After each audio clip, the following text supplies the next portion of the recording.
This is the broadcast from City Hall, the home of the Greater London Authority. Please stand by.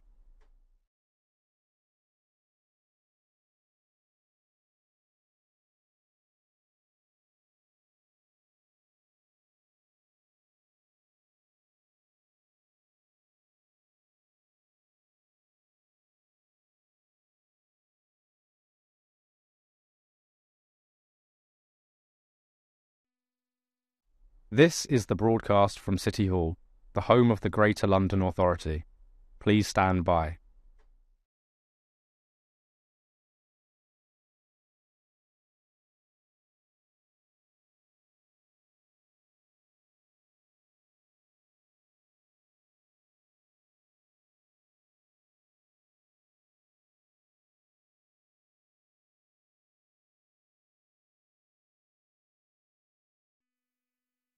This is the broadcast from City Hall, the home of the Greater London Authority. Please stand by.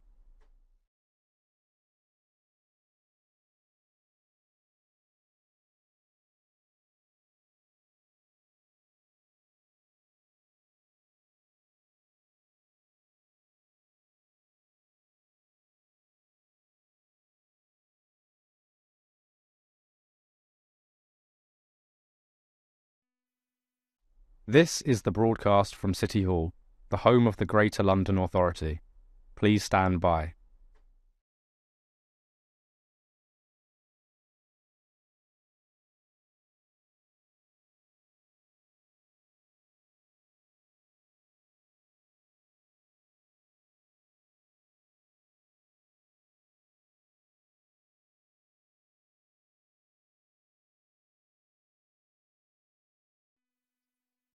This is the broadcast from City Hall, the home of the Greater London Authority.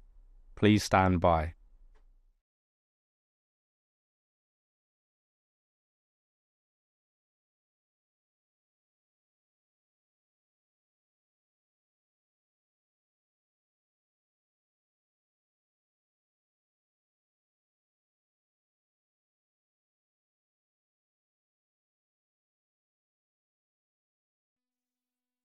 This is the broadcast from City Hall, the home of the Greater London Authority. Please stand by.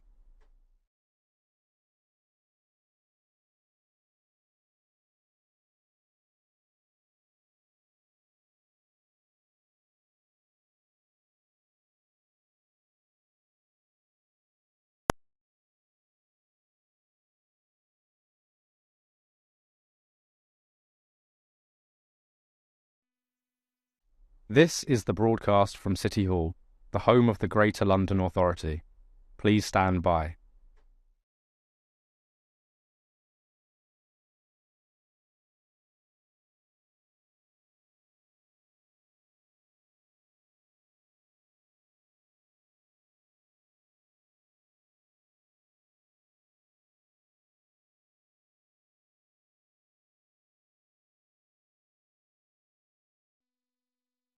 This is the broadcast from City Hall, the home of the Greater London Authority. Please stand by.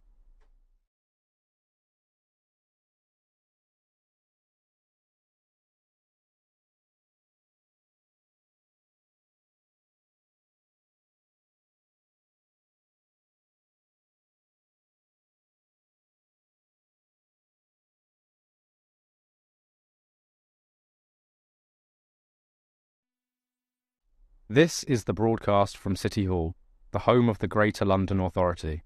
Please stand by.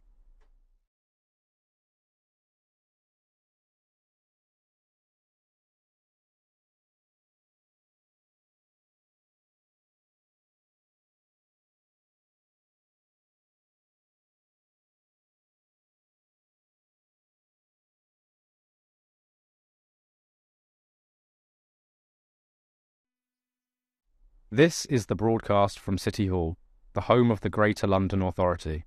Please stand by.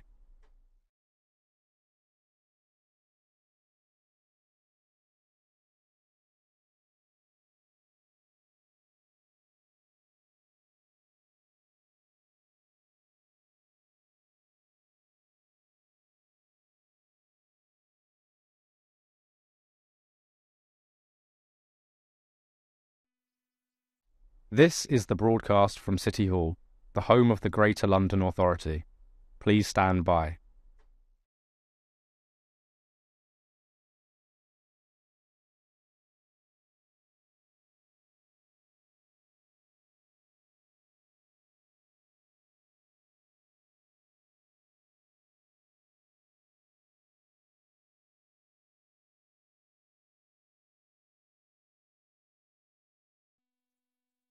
This is the broadcast from City Hall, the home of the Greater London Authority. Please stand by.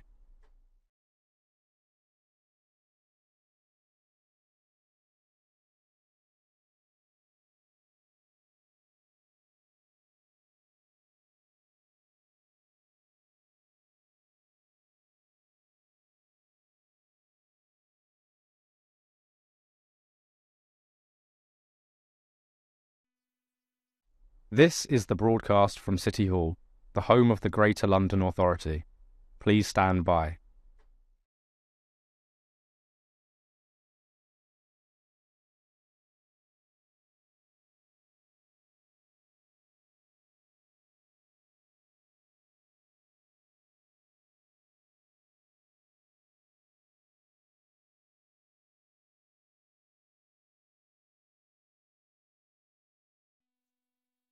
This is the broadcast from City Hall, the home of the Greater London Authority. Please stand by.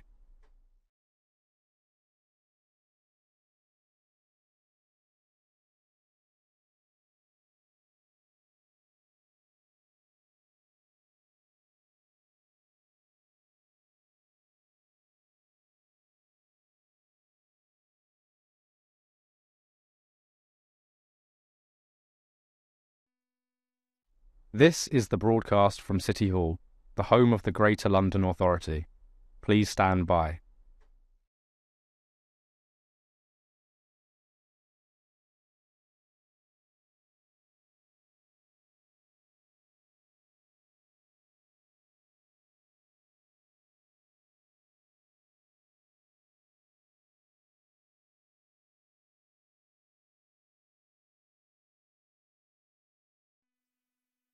This is the broadcast from City Hall, the home of the Greater London Authority.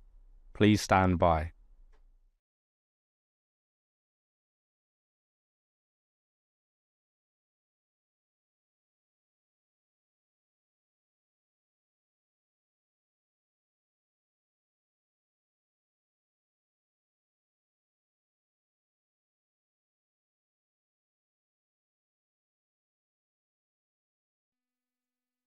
This is the broadcast from City Hall, the home of the Greater London Authority. Please stand by.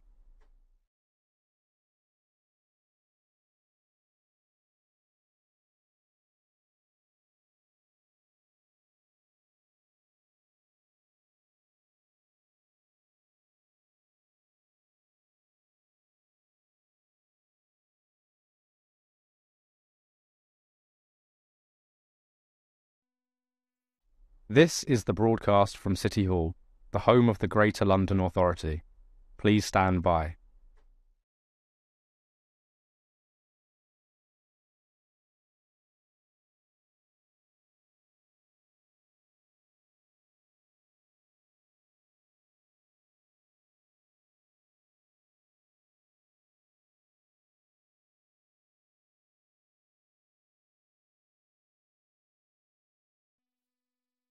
This is the broadcast from City Hall, the home of the Greater London Authority. Please stand by.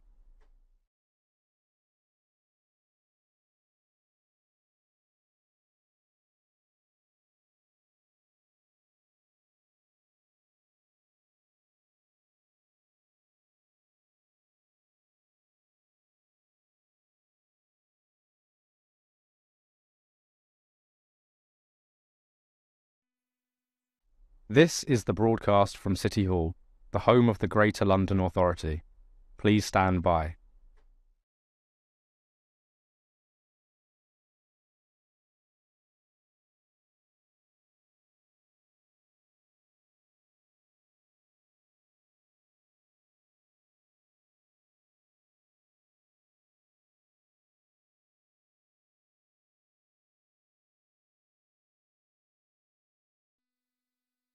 This is the broadcast from City Hall, the home of the Greater London Authority.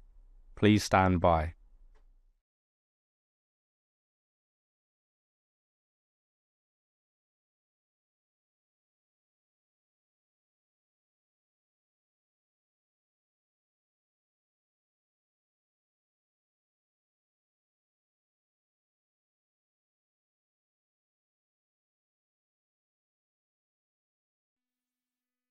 This is the broadcast from City Hall, the home of the Greater London Authority. Please stand by.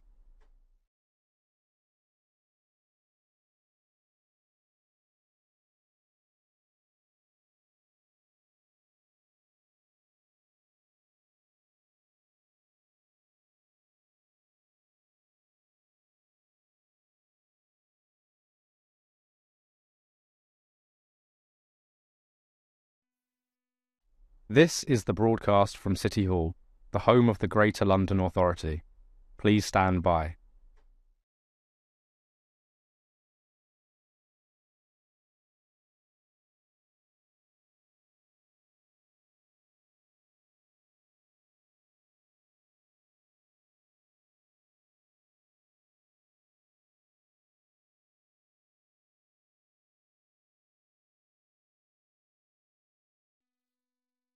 This is the broadcast from City Hall, the home of the Greater London Authority. Please stand by.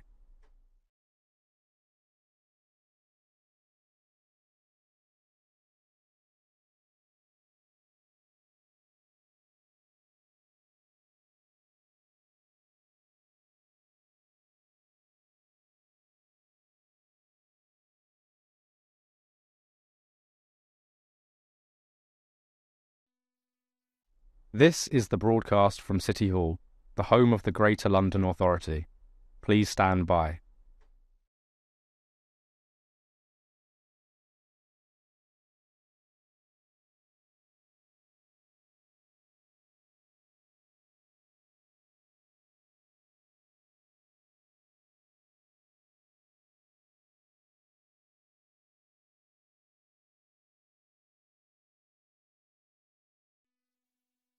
This is the broadcast from City Hall, the home of the Greater London Authority.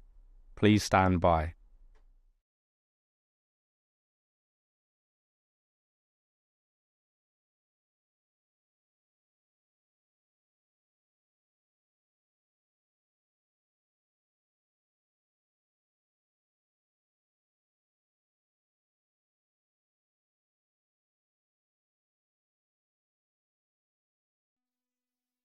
This is the broadcast from City Hall, the home of the Greater London Authority. Please stand by.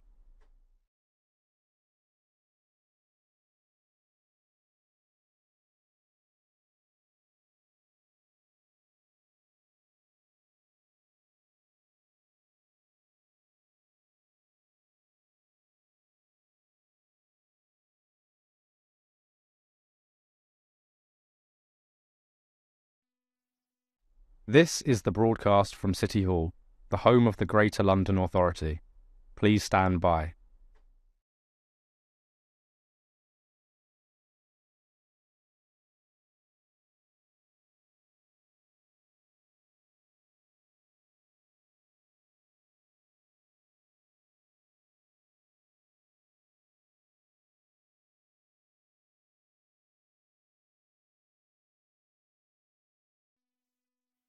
This is the broadcast from City Hall, the home of the Greater London Authority. Please stand by.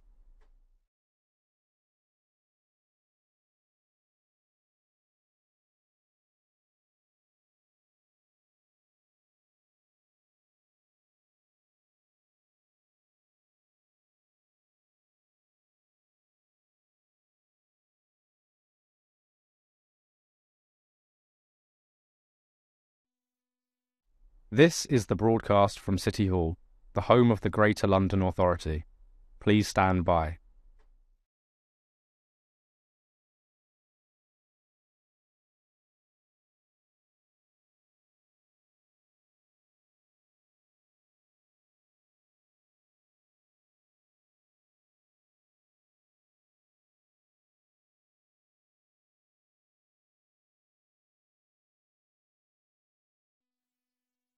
This is the broadcast from City Hall, the home of the Greater London Authority. Please stand by.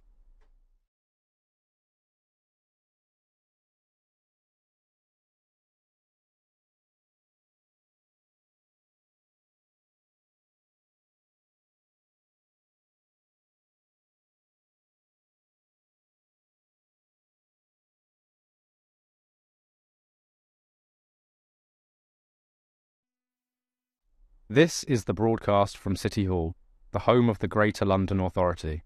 Please stand by.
Before we start the agenda today, I'd like to hand over to Assembly Member Garrett to make an announcement, please.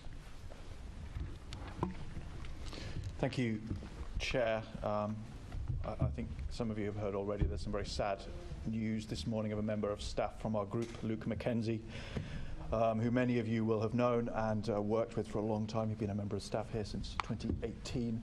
Very not just a valued member of staff, he was a mine of information and a wonderful and warm colleague who has sadly passed away this morning.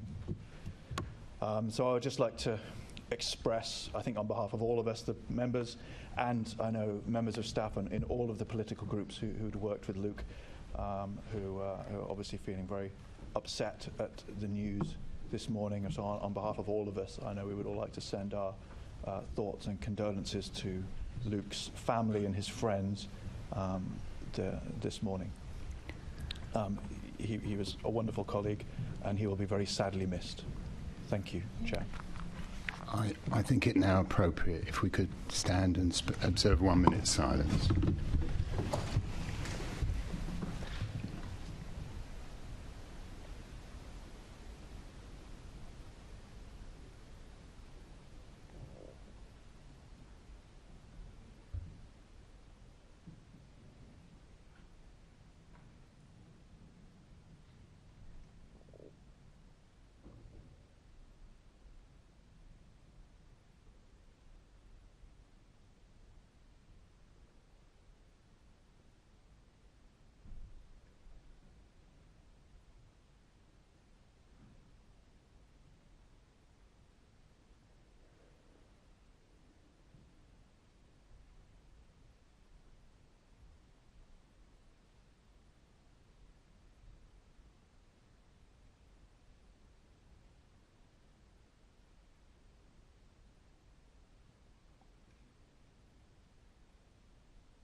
Thank you very much.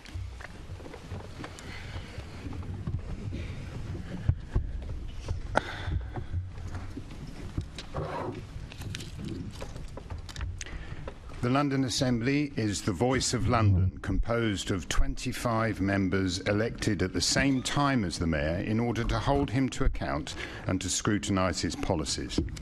This is a Mayor's question time meeting of the Assembly, which means that all members are invited to attend and ask questions of the Mayor. Can I welcome members, officers and the public here in the gallery and watching on the webcast. In case of an emergency and any need to exit the building, guests seated in the public gallery should follow security staff and Assembly members should follow the meeting clerk. Please may I remind you to silence your devices. That's always a good reminder for me. I have done this time. So silence your devices, and can I ask the Mayor and members to position their microphones so that they can be heard clearly, moving it closer to you by picking it up from the base if required. Members are reminded that any electronic devices should not be placed in front of the microphones, which must be turned on to speak and turned off once finished. Members are also requested to turn off any mobile hotspots for the duration of the meeting. Can I now ask the Clerk, Rebecca Arnold, to confirm any apologies for absence? We have no apologies for absence today, Chair. Thank you very much. Can I welcome students from the Phoenix Academy, PA Media Training and Goldsmiths University here today? I know one or two of you have contacted me, and if I get a chance, I will do the interview afterwards, all right? But so it's, yes, we've all been in that boat. I really hope you enjoyed today's session. It is, of course, the last session of the term of the mayoral year. That doesn't necessarily mean that members can bring in games on the last day of term. So since the last all-assembly meeting on the 7th of March, I was really honoured to host the Chair's reception here at City Hall last night, and to celebrate young people's contribution to our great city. I was actually blown away with it, and I know that other members who attended were really impressed with the level of debate and the good ideas that they came forward with for possibly future scrutiny topics. And I'd also the music was fantastic. The Brent Music Service was particularly good, may I say, and their soloist. And I'd like to thank Martha Clark for organising it all. I get all the credit, but Martha does all the work. So very much, Martha, thank you so much. The Economy Committee published a number of reports and letters on topics including child poverty, free school meals, the impact of Brexit, late payments, and London's labour market. The Environment Committee published a report on London's waterways and rivers. The Housing Committee outlined a number of recommendations on how to improve temporary accommodation in London in its report on the issue.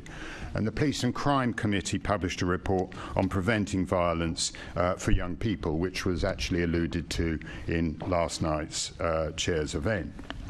The Transport Committee published a report on road user charging. The Health Committee published its report on the health impacts of gambling.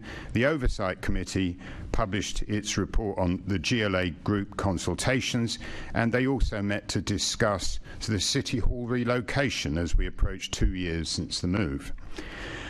The Transport Committee examined future trends in transport, and the Health Committee held a Q&A session with the GLA Health team to discuss the Mayor's Health Inequalities Strategy Implementation Plan. So we have been very, very busy. Can I ask Assembly members to note the interest set out at item 2?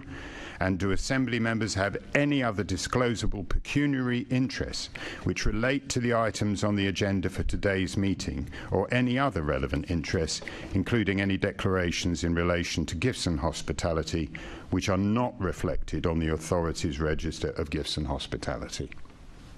Little pause. Can I ask the Assembly members to confirm the minutes of the London Assembly Mayor's Question Time final budget meeting held on the 22nd of February, to be signed by me as a true record? Agreed. Can I ask the Assembly to formally receive the Mayor's report covering the period from the 9th of February to the 1st of March? The Mayor will now provide an oral update of up to 5 minutes in length on matters occurring since the publication of his report. Mr. Mayor. Thank you, Chair. Good morning, everyone. This is, of course, the last question time before the Mayoral and London Assembly elections on May the 2nd. So can I begin by paying tribute to the members of the Assembly stepping down, Dr. Anka Sahota, Caroline Pigeon and Nick Rogers. It's not an easy decision to stand for public office, especially in the current political climate, but the future of our democracy rests on people putting themselves forward. Thank you all for having the courage to do so, for giving Londoners a voice and for your service to our city. Chair, as this term draws to a close, let me say that it's been an enormous privilege to help build a fairer, safer and greener city for everyone. And I hope all Londoners will look back at pride of what's been achieved and, more importantly, forward with optimism of what we still have to accomplish. I've been asked to give 2 oral updates before we start the main Mayor's Question Time. The first one is on Colindale Station closure, from yourself, Chair. The current layout of Colindale Station causes significant congestion and forecast passenger increases in what is one of London's key growth centres could in time lead to temporary closures, particularly at peak times. To prevent this and support local growth, TfL has been working with Barnet Council on a major upgrade of the station, including a spacious new ticket hall with step-free access, toilet and baby changing facilities for the first time. The new building will be sited above the existing platforms and track, so for safety reasons, the station must close during the demolition work between June and December this year. I want to commend the work of Assemblymember Clark, who's been working closely to ensure residents don't lose out during the closure, particularly pushing for increasing bus frequencies during that period. TfL is working with Barnet Council to ensure high-frequency, high-quality bus links are available to nearby stations throughout the closure, including significantly enhanced bus services between Colindale and Hendon Central Station, free for tube users. Other options are also being explored to provide convenient alternatives during the disruption. TfL will update on this planning work ahead of the closure, I beg your pardon. And the second request for an oral update is from Caroline Pigeon on Forest Gate Police Station fire. Firstly, I want to thank London Fire Brigade crew and all the emergency services who worked tirelessly to tackle the large fire at Forest Gate Police Station last week. I was in contact with the London Fire Commissioner and the Met Police Service during the fire. Thankfully, there were no injuries to any members of the public. One firefighter sustained minor injuries. The cause of the fire is still under investigation, although it's still not considered suspicious. The building is not yet safe for any assessment of damage to take place. Emergency response policing teams have been relocated to Plaistow Police Station on Barking Road. Residents in the local area can be assured that local neighbourhood patrols will continue as normal. Officers and staff have had equipment reissued, so normal duties can continue. Officers are now positioned outside the cordon at Forest Gate Police Station to engage with the public. A mobile front counter has been set up at Stratford Police Station at 18 West Ham Lane, which is open 24 hours a day, 7 days a week. The Commissioner and I are in close contact about this issue, and I'll receive updates as we learn more about the impact of the fire. Thank you. Assemblymember Pigeon, did you want to come back on that? If I may ask you, Mr. Mayor, on Colindale Station, I've held a number of meetings with residents in Colindale, and many were originally told before they moved into the area that the much needed renovation of Colindale Station, and nobody thinks it shouldn't be renovated. There is nobody of that opinion. But they were originally told that would be it would be renovated without substantial closure. Surveys conducted by some residents in the area indicate some 40% are actually considering moving out of the area, of those new residents, because 6 months is not a trivial amount of time, and it does involve more cost. There is also the concerns, as indicated in that, and there were many concerns which will probably take up too much of my time. The concerns there were that the alternate routes don't adequately look after the safety of women travelling home on those bus services at night, and people were not, or the pavements or the buses had the capacity to meet the demand during that closure period. Is it not possible for you to at least wait until after the 1 week closure in April to determine whether or not this closure in June goes ahead, and whether or not it's worth looking at the plan again to see over a longer period we might be able to reduce the amount, stretching the development out, we can reduce the amount of time that the station is actually closed? Chair, thank you for your question. As you'll appreciate, the briefing I have says these closures are required, but I'm more than happy to send your comments to TfL and ask them to respond to you urgently, so you can pass them on to the comment. I'll also ask them to consider the suggestion you've set out in your question. Thank you. I'd appreciate the urgency, because we're heading for Purda, and after that they can't. So thank you very much. Assembly-Member Clark. Assembly-Member Clark, I apologise. Thank you very much, Chair. I just want to make something Assembly-Member Boff said that I think is quite pertinent here. When he's talking about the roads and pavements around Cullendale and the capacity for the population, I think it's really worth reflecting on that the previous Conservative administration in Barnet used to put a significant amount of their housing target up and down the A5 corridor, which is also the poorest part of the borough. It's the part of the borough who had the highest COVID deaths and also has some of the shortest lifespan. I think when we have these big regenerations, it's really important to, alongside that, invest in our roads and our pavements and our cycle networks. And this hasn't been done. Would you agree that when we do have development, we must have corresponding infrastructure improvements? Well, firstly, can I again thank you for the role you've played in relation to getting the best possible solution for local residents. Of course, one of the concerns I have are some of these developments without thought being given about the infrastructure and the consequences on the infrastructure. You've mentioned some examples of the consequences. We've sought to do so since 2016 schemes that come to us to make sure those things are considered. We've now got a very good new council and they're cognizant of some of the issues you've raised, I'm pleased to say. Thank you.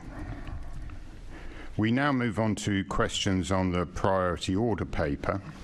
Each group is allocated an amount of time to ask their question that is proportionate to their size. The first question is in the name of Assembly-Member Garrett, and it's about Londoners' biggest regrets about your mayoralty. Assembly-Member Garrett. Can I begin by associating myself with the remarks you said about Luke Mackenzie, who was clearly held in huge affection and respected by colleagues. So I'm sure all of us have in our thoughts and prayers Luke's family. So thank you for what you said. Thank you. I appreciate that. Chair, I think Londoners will regret many things that have happened in the 8 years I've had the privilege of being mayor of this great city.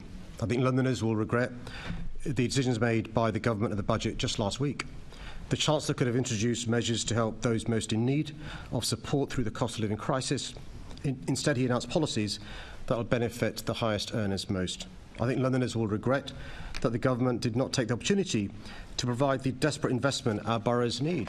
Instead, they've underfunded our public services for 14 years and are now blaming others for the consequences. I think Londoners will regret the decisions made by the former Prime Minister and Chancellor at that catastrophic mini-budget of 2022, which led to mortgage repayments increasing on average by around £8,000 a year. I think Londoners will regret that that budget was supported by some members of the Assembly here today. I think Londoners will regret the decision made by the government to pursue a hard Brexit that has so far shaved £30 billion of growth in London's economy, meaning 290,000 fewer jobs, and Londoners being £3,400 worse off in 2023.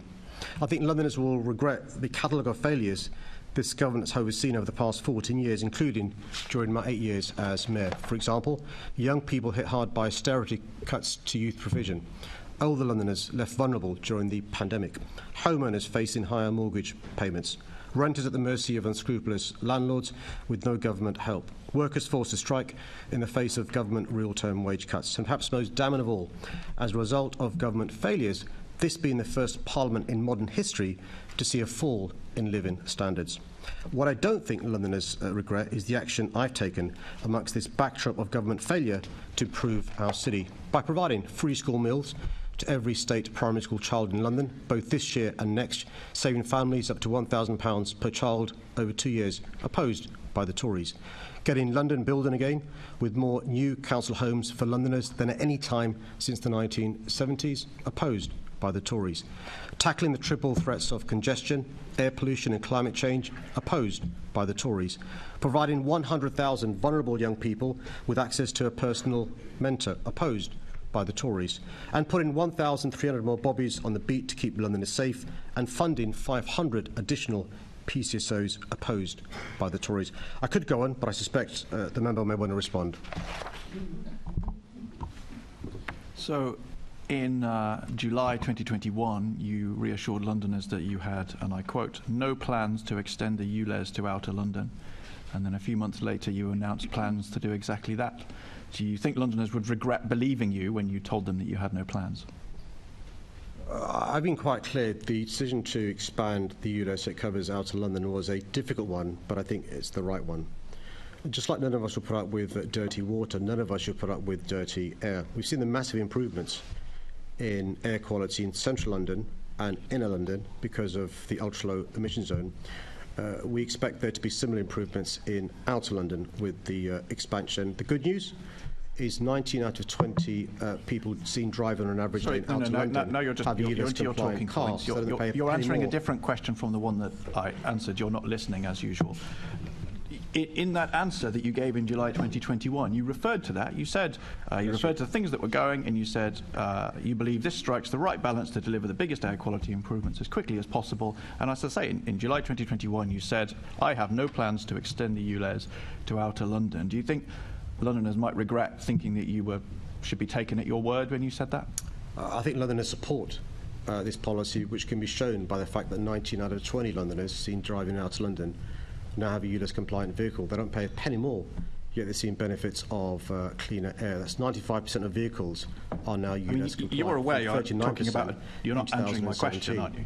You're not listening to what my question was. So do you not think that Londoners might regret hearing those words, perhaps they read them, when you said you have no plans, and then realising a few months later you had plans? I mean, presumably you're familiar with the saying, fool me once, shame on you, fool me twice, shame on me.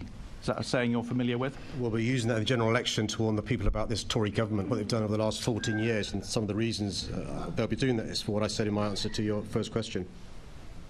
So you don't think Londoners might regret believing what you told them, the reassurance you gave them that you had no plans to expand ULEZ to Outer London? I think Londoners welcome the improvement in air quality that's happened in central London. They welcome the improvement they've seen in inner London. Just like those in inner London and central London have seen benefits, I want those in outer London to also see the benefits. I don't regret that at all. Yeah, I think Londoners will form their own view on that. Thank you, Chair. Assembly Member Best, got. Okay, thank you. Firstly, I wouldn't want you to leave without regretting taking this petition from me. So during the break, could I pass you a petition on the moratorium on all floating bus stops signed by over 150 organisations for your consideration? Yeah, Chair, I'm happy to. Thank you. I look forward to passing this on. Now, I wanted to ask you some questions, but I've just witnessed the exchange between yourself and Assembly Member Garrett. So just before we begin this, let's not talk about whether we believe in ULEZ or not. What I want to speak to you about is process. And so you've already been asked if you regret suggesting that you wouldn't bring it in before doing so. I wonder if you also regret that it wasn't in your manifesto that people elected it on, whether you regret that TfL whistleblowers had to come forward to suggest that 5,000 responses against ULEZ were unfairly taken out, whether you regret that the Jacobs survey was showing, the independent survey TfL commissioned, was showing there'd be a negligible impact on air quality, while at the same time you were putting adverts up on the TfL network, which have since been proved by the Advertising Standards Agency to be misleading. whether you regret that your deputy mayor was asking scientists to change the wording of studies reporting on ULEZ to make it more beneficial, and whether you regret that just last week The Guardian seemed to suggest that the expansion of ULEZ was working when the latest air quality data in that new report was from January 2023. Is there anything in that process you regret? I don't regret ignoring the Tories when they opposed my ULEZ in central London. I don't regret opposing the Tories when they opposed my expansion to in London. And I don't regret ignoring the Tories when they opposed the expansion to outer London. There's lots of things I don't regret in life and lots of things I do. I didn't ask you for a list of things you don't regret. I asked you about a specific set of things and asked you if you regretted those. Did you need me to repeat them? Yes, please. Okay, so you had TfL whistleblowers come forward to say that responses were being unfairly taken out. Is that something you regret? You didn't put in your manifesto that you were expanding ULEZ. Is that something you regret? You had the Advertising Standards Agency had to call you out for misleading Londoners across the TfL network. You had a deputy mayor that was trying to change scientific studies, asking them please change the wording. So the scientists had to go back and say, we'd like to, but unfortunately we couldn't find what we were looking for. And none of that you regret, or none of that you want to comment on your regrets about. I'm more than happy to share my regrets. I regret that I've been unsuccessful persuading the government to treat London like other parts of the country. You've got access to funding in the clean air zone. I regret... Mr Mayor and Chair, I don't have time to hear a list of the Mayor's regrets in life. If he wants a private chat with me about them afterwards, we can go for coffee. Chair, can I answer the question in the way I see fit to answer? No, there's no question. Mr Mayor, you have to answer the question that was asked. It's not, and if it gets, you can answer it in the way you want, but if you answer another question, then I think perhaps we should move on to the next person. And I have an indication for Assembly Member Fortune. Thank you very much. I want to look at some of the process around vehicles being considered compliant or non-compliant. I've had a constituent get in touch with me, and I was listening to the challenge he's had. He's got a vehicle that when he purchased it, there were not NOx certificates available, so it couldn't tell him the level of NOx that was put out. Now, in order to prove that your vehicle is compliant, you need to produce one of these certificates. So the decision seems to have been taken by TfL that if you can't produce the certificate, remember, it's because you didn't have the option to have one, then the vehicle is automatically considered non-compliant. Is that something that you consider fair? Chair, I'm happy to look into that. My understanding is DVLA and TfL work together, and there's a system of testing the NOx. Can I take that away offline? And because that's my understanding, that should be happening, but I'm happy to deal with the casework today.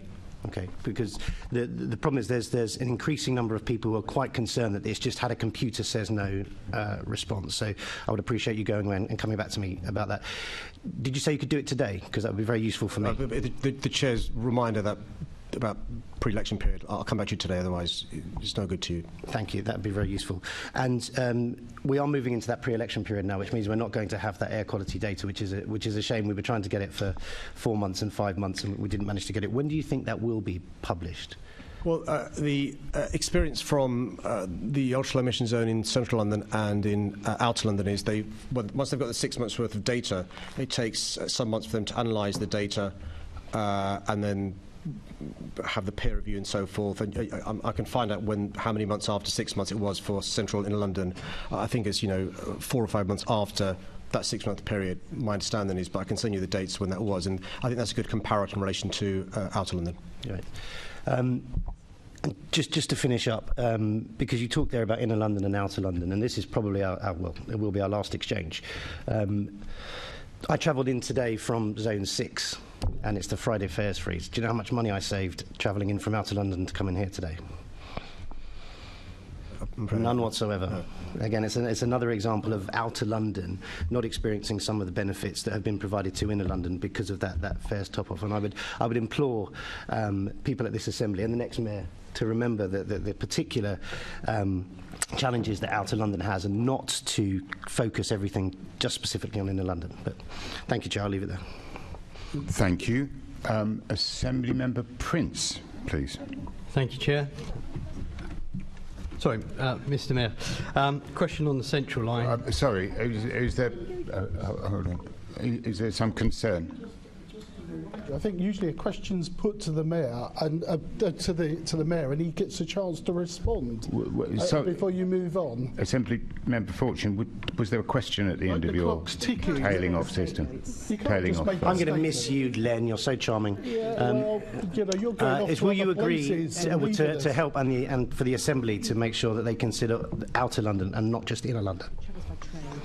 Well, thank you, Chair. Well, I don't regret some of the benefits Outer London has seen. I was in one of the new Superloops last week, causing huge benefits to Outer London. I don't regret the Elizabeth line, which is causing huge benefits to Outer London. The Bark and Riverside extension, I don't regret, causing huge benefits to Outer London.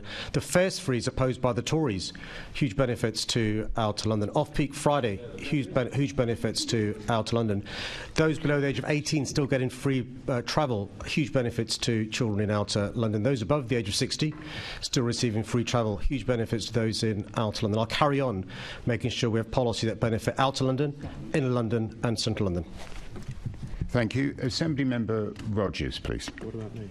Oh, sorry, Assembly Member Prince. I called you and then retracted. Yes, sorry, Assembly Member Prince. Sorry. Good morning, Mr. Mayor. I'd like to ask you about the central line. As you know, there's a lot of disruption on there at the moment. My resident, Natalie M, and her daughter are here today. They asked me to ask this question, her daughter Maya. Could you give us some answers, please, on the disruption? Can I apologise to you and your constituents who suffered enormously because of the central line? We've had huge problems over the last few months. The Central Line train, those trains are more than 30 years old. We were hoping to get new rolling stock. We've not managed to persuade the government to give us the funds for that. So we've started a Central Line improvement programme, which costs us £500 million. That's no consolation to your constituents, because the problem has been motors being defective. We've now had a new problem with those monitoring of tracks. So to give your constituents some good news, there's a new timetable that's been running since the 28th of February to regularise the trains, so your constituents aren't waiting longer in between some trains and shorter between some trains. There's also a new shuttle service for your particular branch of the Central Line, and your constituents should start seeing improvements over the course of the next few days and weeks. The other piece of silver lining for your constituents, and again I'm sorry for the inconvenience they've had over the last few months, is we're having more and more trains being brought back into service, and the speeds can now speed up. As you know, we've slowed down the speed of trains, and so there will be some good news coming in the short to medium term. In the medium to long term, there'll be even better news with these new refurbished trains, which have CCTVs, disabled access, and other great facilities. I've seen the new trains, they're great actually. Sorry, can we move on then to the 657 bus, if that's all right with you, Mr. Mayor, as we're in Redbridge? You've got a briefing there. Chair, we're moving on to a different question. I've got in my order papers. I'm happy to go there. Yeah, that's okay. No, I'm just asking whether you regret the disruption that is being caused to the 675 bus because of the bridge. But you have got a briefing on it, Mr. Mayor. Yeah, I could have your answer on that. I regret the council has had to close that bridge, which is causing some of these problems. The question, Mr. Mayor, is about the fact that the bus, if it were to leave its current starting place 15 minutes earlier, it would mean that we don't have to have all the disruption to the neighbouring roads. The proposal that's been put forward by TfL at the moment is that a residential road has a number of changes to it, including lots of double yellow lines and lots of disruption and the bus going down a residential road. But that could be prevented, Mr. Mayor, if the journey of the bus started just 15 minutes earlier. There would be no need to do that at all. And I wonder whether you could support or help us to ensure that TfL take that option rather than disrupting the lives of residents. Chair, I need your guidance. I can't crowbar regret into my answer, but I've got an answer to the question. I've got an answer to the question he's just asked, which is written down. Can I read that out? I don't want to... with that, Assembly Member? Yes, please. Because I've got an answer to the actual question you've asked, but there's no regret in there, I'm afraid. Sorry. I'm pleased to hear that Transport for London and Redbridge Council recently met with the Assembly Member and the local MP at a site visit to discuss this issue. I understand this was a productive meeting. As the member will be aware, Redbridge Council decided in July 23 to close the bridge on Broadmead Road in Woodford to vehicles due to safety concerns. The council holds responsibility for this bridge. As a result, since October 2023, Route 675, which runs between Walthamstow and Woodbridge High School on school days, has been on diversion. Unfortunately, all indications at present are that the bridge will be closed for some time. Redbridge is now looking at how it can improve access to the school to address concerns about students being affected by this diversion. Redbridge has asked TfL if Route 675 can serve Broadmead Road as far as the bridge to improve the journey time for students compared to the present diversion. TfL has proposed to amend the current diversion for the relevant bus trip in the mornings to get students to school on time. After dropping passengers off, the bus would need to turn around and travel down local residential streets. As part of this, Redbridge recently opened a consultation on amending parking restrictions on Grosvenor Gardens and Vernon Avenue so that the bus can run safely along these roads. Any decision about parking restrictions is a decision for the council. TfL is aware of the option to amend the route's timetable so that it leaves its first stop in Walthamstow earlier in the mornings, which would also help to get students to school on time. TfL remains in open dialogue about this with Redbridge and is willing to consider this option following Redbridge consultation. It would be appropriate to make a decision on the 675 routing once Redbridge has had time to consider fully the outcomes of its recent consultation and the feedback of local residents. I've asked TfL to keep the Assembly Member updated. In the meantime, Redbridge has written to the DfT to seek urgent financial support to reopen Broadmead Road Bridge. More broadly, TfL has been working to improve bus services in Redbridge, including introducing a bus priority scheme to improve journey times and the launch of the SL2 Superloop route. Thank you. Assembly Member Rogers, please. Thanks, Chair. Good morning, Mr Mayor. Londoners in my constituency in the borough of Hounslow have been in touch to express their regrets at TfL's decision to delay the extension of the E1 bus from Ealing to Osterley, pushed back to May 2027. And I appreciate you won't have the details of this in your briefing, but Osterley is a poorly connected area in terms of public transport. At the moment, there are, if you want to get to Ealing via bus, it's 2 buses you have to take, which can take 45 minutes. It's a 15-minute drive, so you see the sort of the decision that people have to make there. Could you take this away and ask TfL to review that decision and see if there's any chance of bringing that extension sooner? More than happy to. It seems nonsensical to me. Let me look into that. Thank you very much. Thank you, Chair. Previous question. Assembly Member Bailey, please. Morning, Chair. Morning, Mayor. I hesitate to use these words. Do you regret that just 3% of the homes from your current Affordable Homes programme, £4 billion programme, have been started when we're over halfway through the programme? Yeah, I do. And, you know, listen, without finger pointing, it's the government's fault. Okay, fair enough.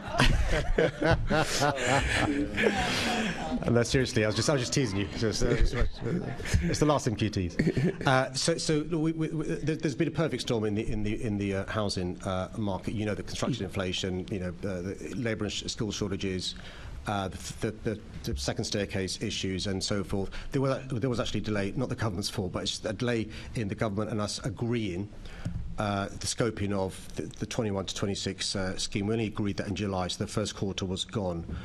Actually, when you look at what starts outside our affordable housing scheme, they're the lowest they've been since 2009. So it's not simply an affordable housing issue.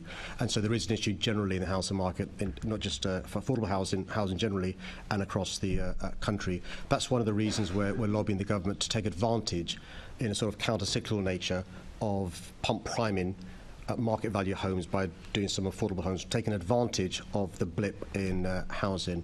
But if you look at all forecasts, the short term is not great. And so we're saying, listen, let's use the opportunity, you know, never waste a crisis, to invest in affordable homes, and fingers crossed we'll have some movement. Your analysis is largely correct, I agree with that, but one of the things the government has given to you, they've lowered your target so that you can do more per unit, and wouldn't it be counter-cyclical, wouldn't it boost that if you were to just do more units, give councils, RSLs more support per unit and just get something going, because the cycle is at a low ebb at this point? Yeah, so the government, thanks for raising that question, so the government's given us more flexibility because of the reasons you've said. Councils, though, are cash-strapped as well, and so there's a combination of issues. So one of the things the council have said is if we could use the grant money plus right to buy receipts, that would help. They're not allowed to do so. So there are some rules that we think, some tinkering in central government might help councils, but councils at the moment are also struggling to make the starts they'd hoped to have made because of the economic factors. It's now much more expensive to build a unit, as you said, than it was 4 or 5 years ago. I was with a housing expert this week, and she said construction inflation is running at 20%, and so that affects. She's the head of G15, so that's affecting councils as well as G15 as well as the market value as well. Okay, thank you, Chair. Assembly Member Moema. Thank you, Chair. Good morning, Mayor Khan. I wanted to ask you whether or not you regret having to work with this government, given the impact that they've had on their disastrous mini-budget, the impact it's had on rents, the impact it's had on mortgages, as you've already said, the impact on construction inflation, and the money in people's pockets or lack thereof. I wonder if you could reflect on that. The question is about Londoners' regrets, not the Mayor's regrets, Chair. Well, your lot didn't ask regrets at all, did they? So, I think it's in order. Thank you. I've got many regrets about the way the government's behaved over the last 8 years. As a compare and contrast, Ken Livingstone, when he was mayor, dealt with 2 prime ministers, Tony Blair and Gordon Brown. Boris Johnson, when he was mayor, dealt with 2 prime ministers, Gordon Brown and Boris Johnson. I've lost count of how many prime ministers I've had to deal with. Started with David Cameron. He's a good fellow. I forgot who was next. Then it was Theresa May. Then it was Boris Johnson. You think you would have got? Then it was Liz Truss. It's still Rishi Sunak, I think, this week. And so, 5 different prime ministers. I've lost count of them. I think I've had 14 housing ministers. 16. 16, is it? 16 housing ministers. And so, I regret that chopping and changing. I've lost count of how many London ministers I've had. I think it's 8, 9, 10. And so, of course, I regret that. That lack of certainty, lack of credibility causes huge problems. But also, we've had a government that's been anti-London, and I regret that. The next question is in the name of Assembly Member Pigeon. First of all, may I congratulate the member on the fantastic job she's done over the last 16 years. You've been tireless in your commitment to improving the lives of Londoners, serving on the Metropolitan Police Authority and the London Fire and Emergency Planning Authority, and of course, pursuing your passion for transport in the City Hall chamber. Senator Pigeon has been a great colleague to us all, while constantly and quite rightly challenging me in my role as Mayor. Her presence on the mayoral campaign trail in 2016 enriched the contest. The London Assembly simply won't be the same without her. Like Senator Pigeon, I've repeatedly banged the drum for further devolution to the capital, and I won't be stopping anytime soon. I've lobbied ministers on numerous occasions, and my officials proactively raised the issue of devolution whenever possible. Right now, we're working with the London workstream of the Levelling Up Advisory Council, and exploring further devolution is a key element of this work. We've also been working with DLUC through the UK Mayors Network, helping to secure the Level 4 devolution deals for mayoral combined authorities, and making the case for more powers for London.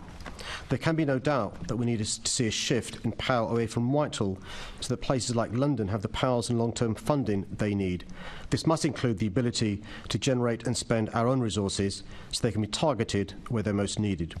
The 2017 report of the London Finance Commission, which followed the original report in 2013, provides a compelling vision of how a level of fiscal devolution could enable us to bring about essential structural change to address the types of inequalities Londoners face. Devolution works. Whenever further powers have been devolved to us, be that rail devolution or adult skills, we've delivered for Londoners.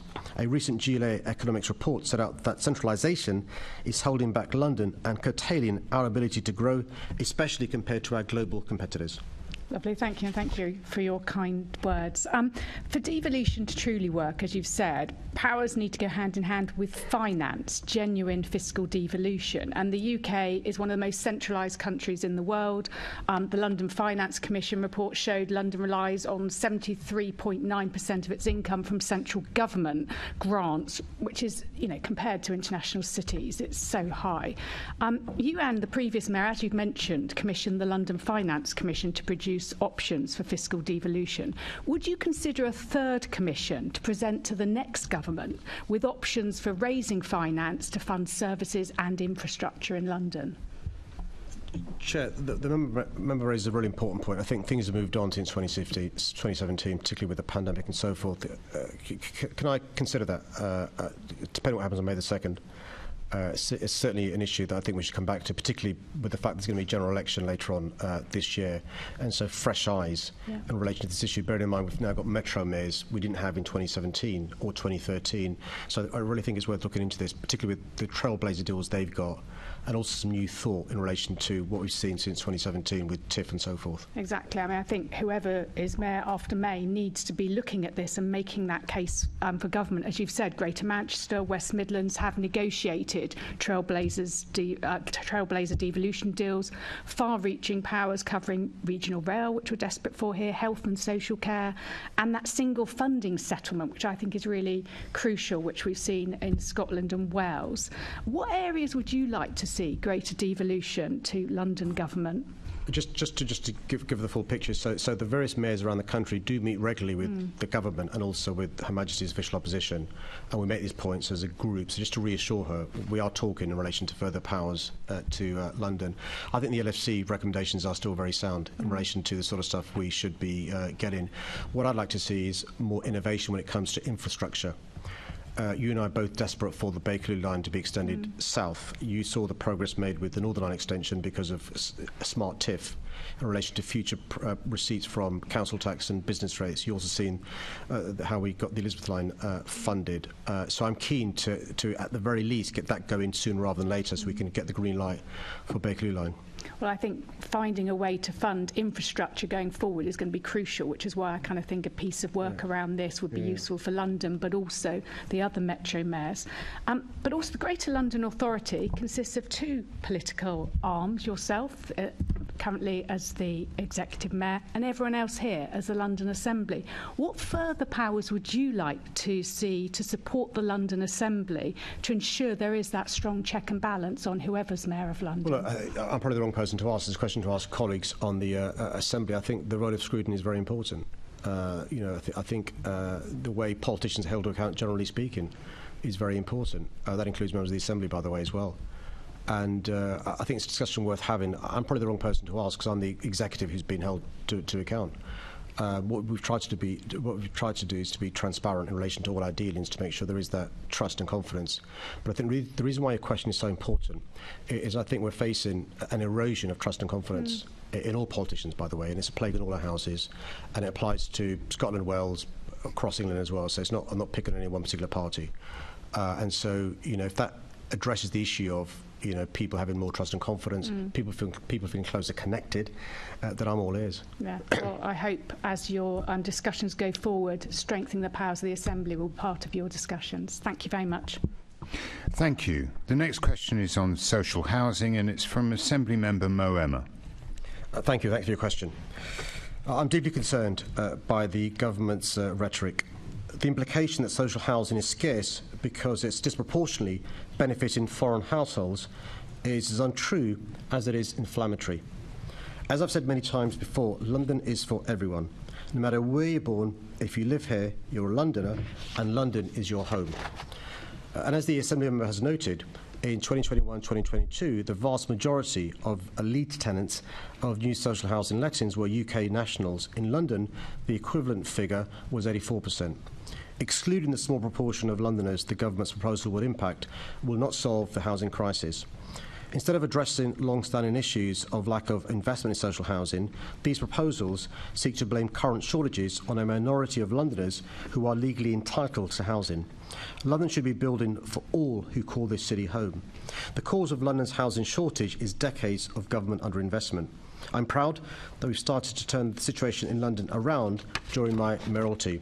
In the year I took office, just 3 homes for social rent were left in the pipeline by my predecessor. Not 3,000, not 300, but 3. Last year, more than 15,000 homes at social rent level were started with funding from my 2016 to 2023 Affordable Homes programme. However, the government is still holding back the resurgence of social housing through underinvestment and a failure to replace stock sold under right to buy. I've consistently called on the government to properly invest in social housing in London, highlighting the average £4.4 billion annual shortfall between government funding and what's required to meet need. And at a time when local authority finances have been pushed to breaking point by the cost of the homelessness crisis, the proposals would also create a group of Londoners eligible for homelessness support but ineligible for social housing, trapping many households in temporary accommodation and increasing council costs. The government's proposals are unfair and unworkable, and I'll be providing a formal response to the Secretary of State in due course. Thank you, Mayor Khan. And I think it's just, it beggars belief that we're facing a situation where there are attempts to insert culture wars into housing needs across London.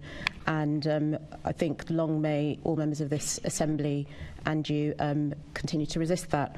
But I wanted to ask you, so as we know, London's local authorities are spending about £90 million a month on temporary accommodation costs. And in January, 14 housing organisations, including the Chartered Institute of Housing, the National Housing Federation, Shelter and Generation Rent, they wrote to the government highlighting that the policy that they're proposing would push more people into homelessness, so obviously increasing that bill. What impact do you think the policy would have on Londoners? Can I just underscore something you said in your question, which is councils are almost being bankrupted because of the requirement they have on them, statutory, to spend on temporary accommodation. By the way, also adult social care and children's services. Those 3 things are causing a huge, inverted commas, drain on council resources. And so if we're going to address those issues, it releases the pressure on councils. And that's why your question is so deft, because what you're trying to provide is a solution to these families, these individuals who need decent housing, but also it reduces councils' bill.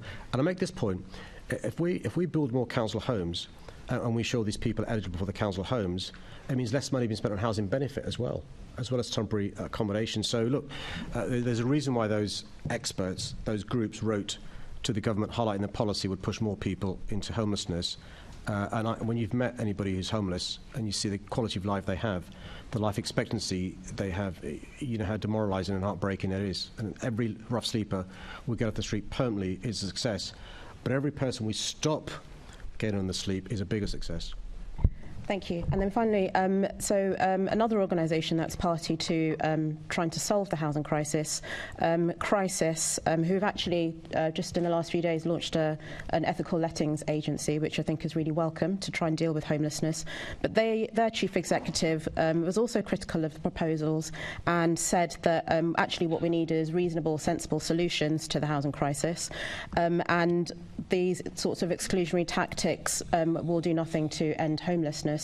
And I just wonder what you see in terms of future solutions to the housing crisis to make sure that our communities can be cohesive and homes can be provided for people. Look, can I make this point? It's the oldest trick in the book to blame the other for problems that exist in the here and now. The reason why there's not enough housing to go around is not because of these people. It's because not enough houses have been built. The reason why there's not enough decent healthcare is not because of these people. It's because of lack of investment in decent healthcare. The reason why people can't get decent, well-paid jobs is not because of these people. It's because of lack of investment in training people for the high-skilled jobs being created. Now, I wish politicians would address people's anxieties rather than play on them. And I worry this is another example of this government playing on people's anxieties rather than, as crises say, solving them. The next question concerns a legacy for young Londoners, and it's from Assembly Member Berry. Thank you. Thanks for your question. Ensuring that all young Londoners have access to incredible opportunities has been a key priority for me as Mayor, and I take immense pride in the life-changing impact our groundbreaking investment in young Londoners has had. To date, we've supported more than 350,000 young people to access positive opportunities, helping them make the most of their talents, take advantage of everything London has to offer, and divert them from the potential of getting caught up in crime. I want to thank Assembly Member Berry for allyship, commitment and dedication to young Londoners during my mayoralty over the last 8 years. Assembly Member Berry's 2021 report on London youth service cuts revealed the extent of the impacts of government austerity on youth services in London, and she's been a champion for investment in our young people and their futures before and since. I agree that investing in positive opportunities for young Londoners is crucial, especially amidst over a decade of huge government funding cuts to youth services. The impact of these cuts has been devastating, with over 700 youth worker jobs lost and 130 youth centres closed across London. My £45 million Young Londoners Fund initially supported more than 150,000 young people. Over 350 projects across every London borough provided positive activities, safe spaces and trusted relationships. Young people experienced improvements in mental health, increased community engagement and a reduction in harmful and risky behaviours. In light of these successes, continued support for young Londoners is more vital than ever. That's why we're investing more than £34 million in our ambitious New Deal for Young People, which has provided access to quality mentoring for over 70,000 young people so far. The programme is well on track to reach 100,000 by the end of this year. Our Violence Reduction Unit is leading a partnership approach to tackling violence that's rooted in prevention and early intervention, providing support for more than 150,000 young Londoners over the last 2 years. Last month, I met young men rebuilding their lives after prison with the help of mentors guiding them towards apprenticeships and new opportunities. I see the positive changes our investment from City Hall is making to young people facing poverty, harm and exploitation. However, I recognise that there is more to be done, and I remain committed to building a city where every young person can thrive. Okay, thank you very much, Mr. Mayor, and thank you for your kind words as well. Really appreciate you taking this issue up. And I'm asking this question because, as you know, I've been raising youth services since I was first elected, and I'm very concerned that we keep going with this. The cuts and the taking away of support are what really makes a young person feel like the city is not investing in them, so we can't be withdrawing it now. And I'm looking at the budget, and on the children and young people theme, you've got in there £158 million this year. Most of this is the excellent free school meals at primary level. So next year this drops to 51 million. That's still a significant investment. But then in 26-27 it's only 5 million. So people are always telling me long-term consistent funding is vital. Can you tell me about your plans to help keep youth services specifically properly funded throughout the next term and secure that whether or not you're mayor?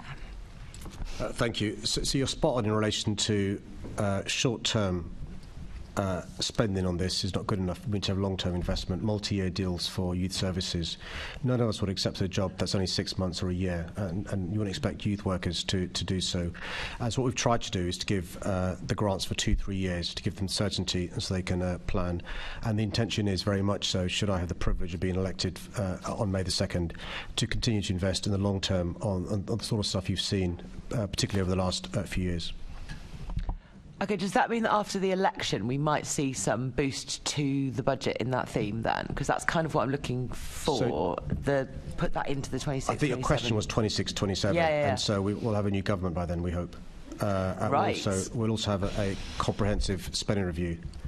And so I think the idea to make plans for 26-27 when we know there's going to be a CSR, we know there's going to be a general election, is probably not smart. And the CFO's advised us, the interim CFO, that actually, that everyone's cognizant. When it comes to policing, for example, there's going to be a police funding formula change, and so it's difficult to plan for 26-27 because of those things. For 24-25, I can guarantee you there'll be that commitment for these things. 25-26, we're in a good place. Going up thereafter, there's a challenge with the CSR and so forth. Yeah, I mean, I appreciate that. Leaving this hole and expecting the new government to fill it is a bit of a risk. So I've partly put this question down because I heard last October the Shadow Home Secretary, Yvette Cooper, announcing Labour's new youth policy. And to me, it didn't seem like the same kind of approach as we take in London. She called it tough love. It had a really heavy focus on knife crime and violence. And I absolutely heard her say out loud that it was about youth prevention, which obviously is a misspeak, but it isn't quite the right approach that she's taking in her head there. And I think you've written eloquently about the principle of universality in Labour List earlier this year, and I think this principle also needs to be applied to youth services. So I wonder if we can work together to try to make sure that the next Labour government doesn't just invest in children at most risk, but provides that universal youth service that we've been putting money towards in London, and we've known exactly why we've been doing it as well. Well, first things first, let's work together to make sure there's a Labour mayor. And then we can... that I could get thrown out of my party for agreeing with that, and our own candidate for Mayor, Zoe Garbutt, is superb. And then we can work together on Labour government. Can I remind Assembly members of the letter I sent down to you? He asked me to say that. He did, and I Assembly members and the Mayor, if I can remind you of that. But yeah, hopefully we can work together as soon as there is a new government to try and make sure that 26-27 gap is filled.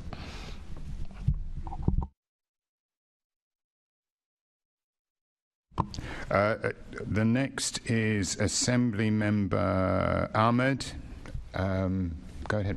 Thank you, Chair. Thanks for your question. Recent years have been tough on London's businesses and economy. Brexit, COVID and soaring inflation have created an incredibly difficult landscape for businesses to navigate. In my second term, I've helped get London back on its feet by building on strong pro-business policies and programmes begun in my first term as Mayor. Working with the private sector, this work has created over 330,000 jobs, funded more than 1 million learners, and through London and Partners alone, brought £2.2 billion into the London economy. One of my key priorities for my second term has been to support Central London's recovery from the pandemic, and we've seen visitors and workers returning.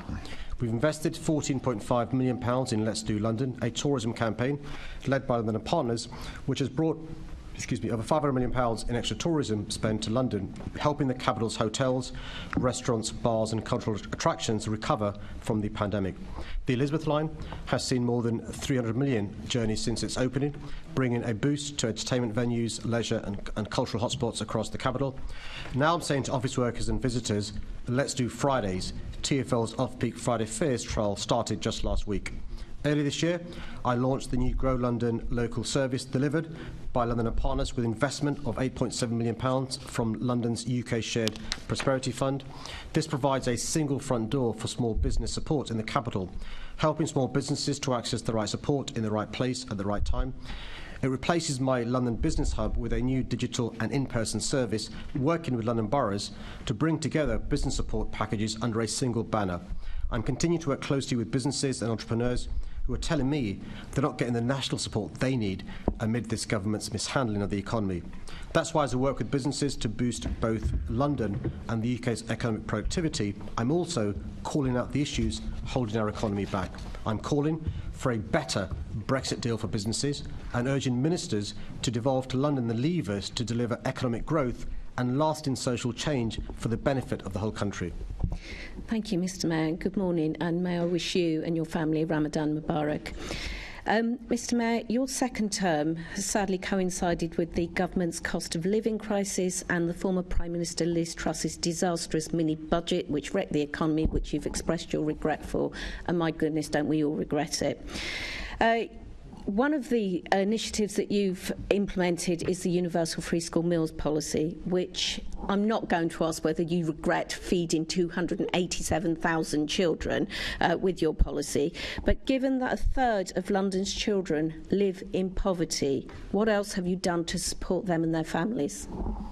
Well, thank you for raising this important question. And by the way, I should put on record your lobbying well before I announced the policy in relation to this really important area.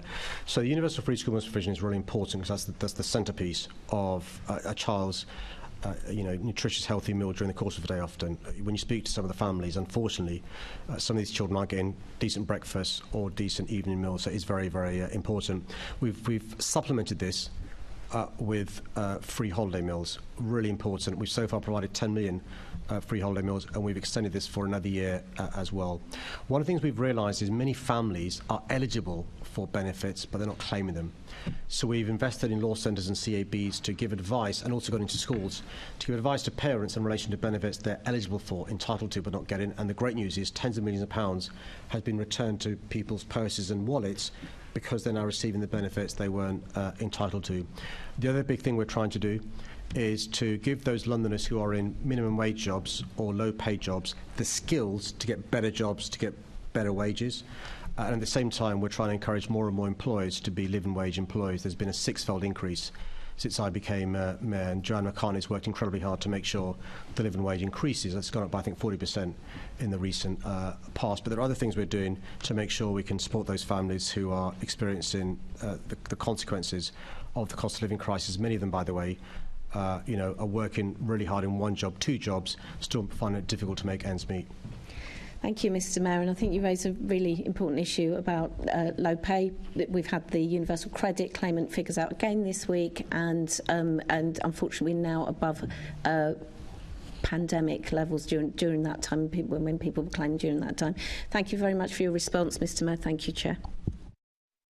Thank you. Now we move over to Assembly Member Cooper, and this question concerns the climate crisis. Thanks for your question. I've always been consistent in my commitment to tackling the climate and air quality crises, even when it would have been easier to shy away from those commitments. Commitment builds trust. Unfortunately, we've seen the opposite from the government since 2010, despite repeated warnings from their own Climate Change Committee that they're not on track to meet their own targets. We've seen a worsening trend of slashing climate commitments, kicking the can down the road, and the prioritisation of short-term political interests over the urgent need to tackle climate change. Over a decade ago, the government dropped net zero homes and building standards. Meanwhile, I've adopted net zero requirements for all strategic developments through my London Plan policy. This means that strategic developments in London are already delivering carbon savings 50% better than those required through national building regulations. The government continues to drop requirements they once said were key. They're still granting new oil and gas licences, locking the nation's energy bills into the global costs of fossil fuels.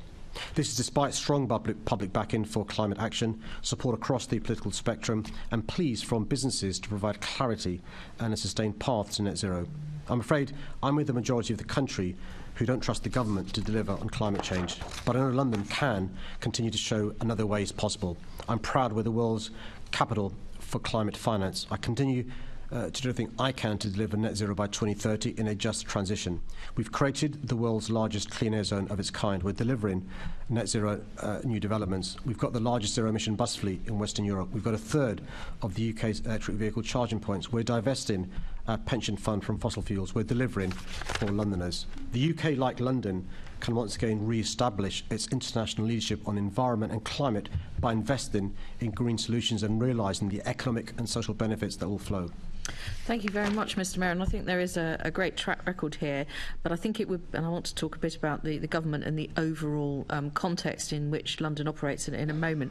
I think it would be remiss if I didn't talk about one initiative that has gone on since 2017 and was very successful in its early stages, but has had some issues in the last year, which is Solar Together. And I'd like to actually thank the Deputy Mayor and her team who have come to, I think, at least 3 meetings of the Environment Committee, and we've also had private briefings with them on the issue because people were out of pocket and had half-finished installations. Do you think that has permanently caused an issue in terms of trust in that kind of scheme and local authorities and the GLA in promoting them, or do you think because we've now resolved it that we can move forward again on that sort of thing? No, I think there are challenges. Thanks for raising the issue. And I thank all members for raising various casework in this matter. It simply wasn't good enough. The quality of service many Londoners received versus what they thought they were going to receive. A number of lessons that have been learnt. There simply aren't enough contractors and subcontractors in this area that we can trust. The quality assurance is really important. Kite marking is very important. And what's happened is, across the country, you've seen a small number of contractors being given huge amounts of work to do and not being fit for purpose. And I think we've got to work with the government, because it's a government-funded scheme essentially, to make sure we build up the capacity for people to do this work, give them the confidence, the pipeline of work coming, so they'll train up in this, and then accelerate rapidly the rollout of solar together. The advantage of the scheme is economies of scale, right? It brings the unit cost down. It really does help. But also the badge mark gives people confidence. And so I think the idea is a great one. The execution wasn't great. I think lessons need to be learned from us, from the government, from the regulators, but I think this is the way forward. Yes, I think you're right to point to the problem, particularly with smaller contractors, but of course the government sort of trashed all of those small firms who'd come forward when the feed-in tariff was first introduced by Ed Miliband as the last sensible and effective Secretary of State for Climate Change. And then, of course, lots of people went bankrupt in the early 2000s, so that was really unhelpful. So coming back to the government, I've noticed that there might be people who sit not far from where we are who've shared articles in the Daily Express and then have described them as, well said David Frost, net zero needs to be delayed and shale gas should be sought out. This man is full of common sense. Do you agree with any of that kind of thing? Isn't that the kind of thing that destroys trust and accountability in politicians who seek office and gain office? Well, who knows what the person who said that says now. On a number of things, she's changed her tune. Let's wait and see what her tune is today. I couldn't possibly comment on what the tune might be today, but I do know that deleting of tweets doesn't necessarily mean to say that they go away completely. In June 22, a tweet then existed where somebody in this Assembly room, member, yes? this meeting is about Trust holding the mayor to account. I'm asking about trust and accountability. Do you think it's important that we don't share tweets from people who say things like human-made greenhouse gas emissions should be dismissed as a cause of climate change? Do you think that destroys trust and accountability? I think one of the issues that was raised previously by Caroline Pigeon that I was referring to was how we get more trust and confidence. At a time when it's been eroded, what we do to try and earn that back. And the sort of thing you're talking about does the opposite. And so that's why I'm sure she regrets saying and doing those things. Thank you very much, Mr Mayor, and thank you for your leadership on this, including the recent funding that's come from the Green Finance Fund. Thank you, Chair. Thank you. If we could go on to the clock, please. Bearing in mind what you said, Mr Mayor, about climate change and the climate crisis, why would you therefore not sign the plant-based treaty? Chair, can I go to the answer I've prepared for your question? I don't want the whole answer. I just want to know. I just want to know why you wouldn't.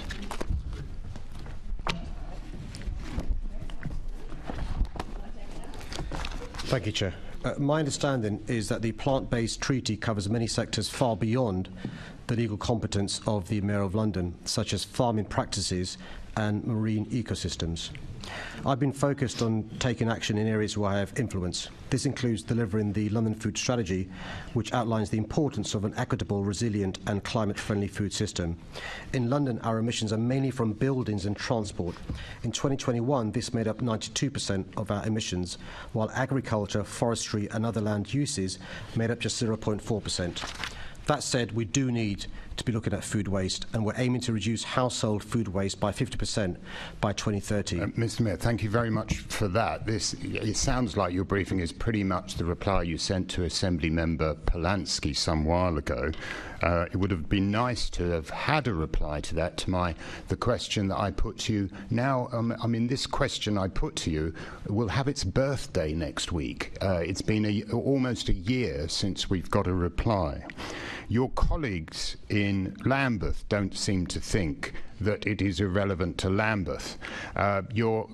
Many local authorities throughout the country, both urban and rural, have signed up to the plant-based treaty, and it is relevant to your remit because one of the things that needs to be in the London plan, as far as I'm concerned, bearing in mind that arguably London is the most vegan city on the planet. But one of the commitments in your London plan would be to move away from deforestation for the purposes of animal agriculture. You could put that in the plan. It wouldn't hurt you. It doesn't stop anybody having their bacon sandwich, and yet actually shows that you can have a commitment to addressing climate change, as 40 other major cities around the world have done. Now, why aren't you following their lead, Mr. Mayor? So you first mentioned in your question, I'll deal with each part of your question at a time. The first part in your question was about London boroughs. So London boroughs have autonomy to purchase food for the buildings and services they provide. I do not have any powers to direct them in the way that they buy their food.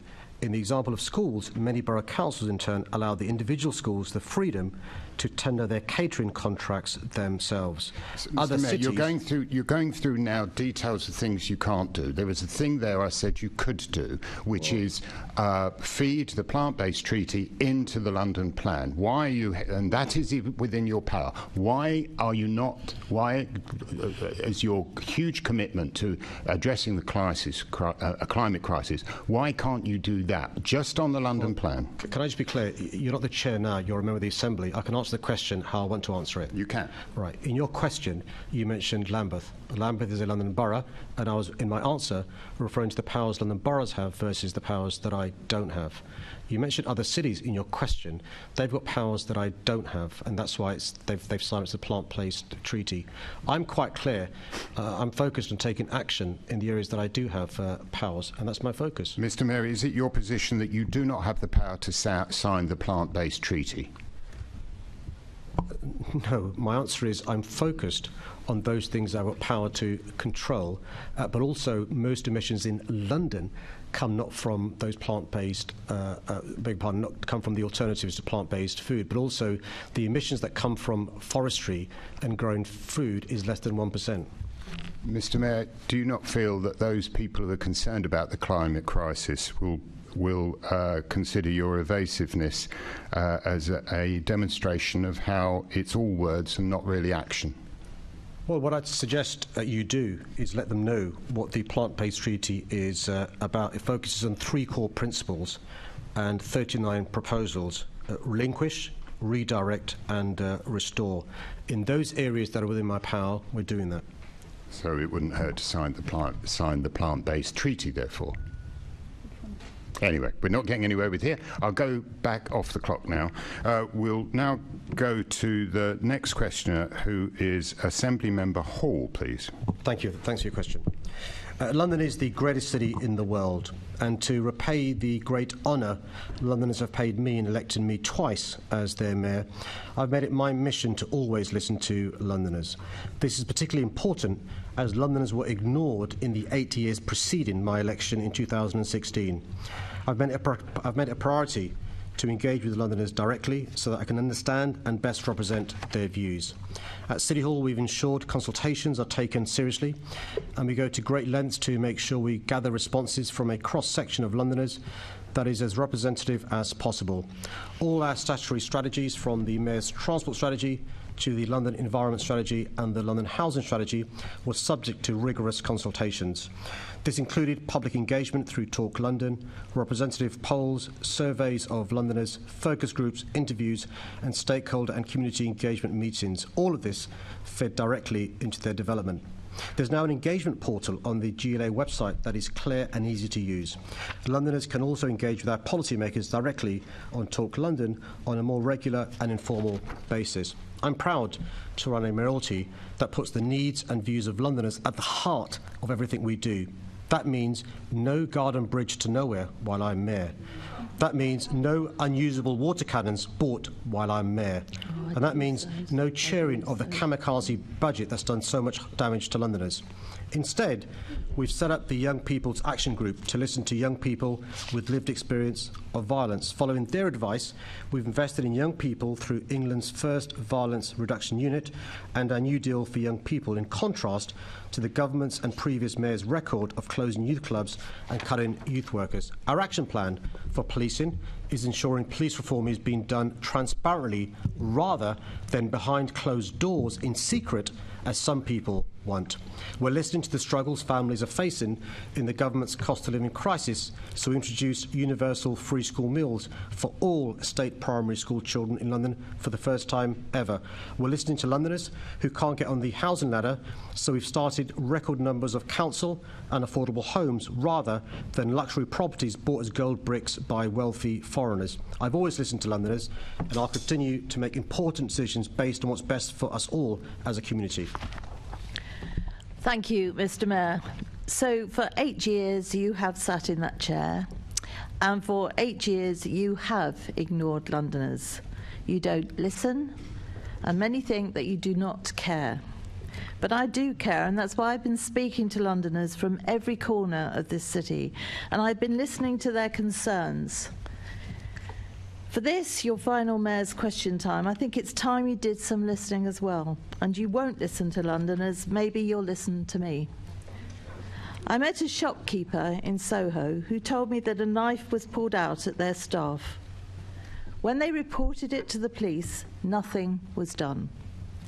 Now his staff don't feel safe going to work. He said that you're just not listening. Unlike you, I am listening.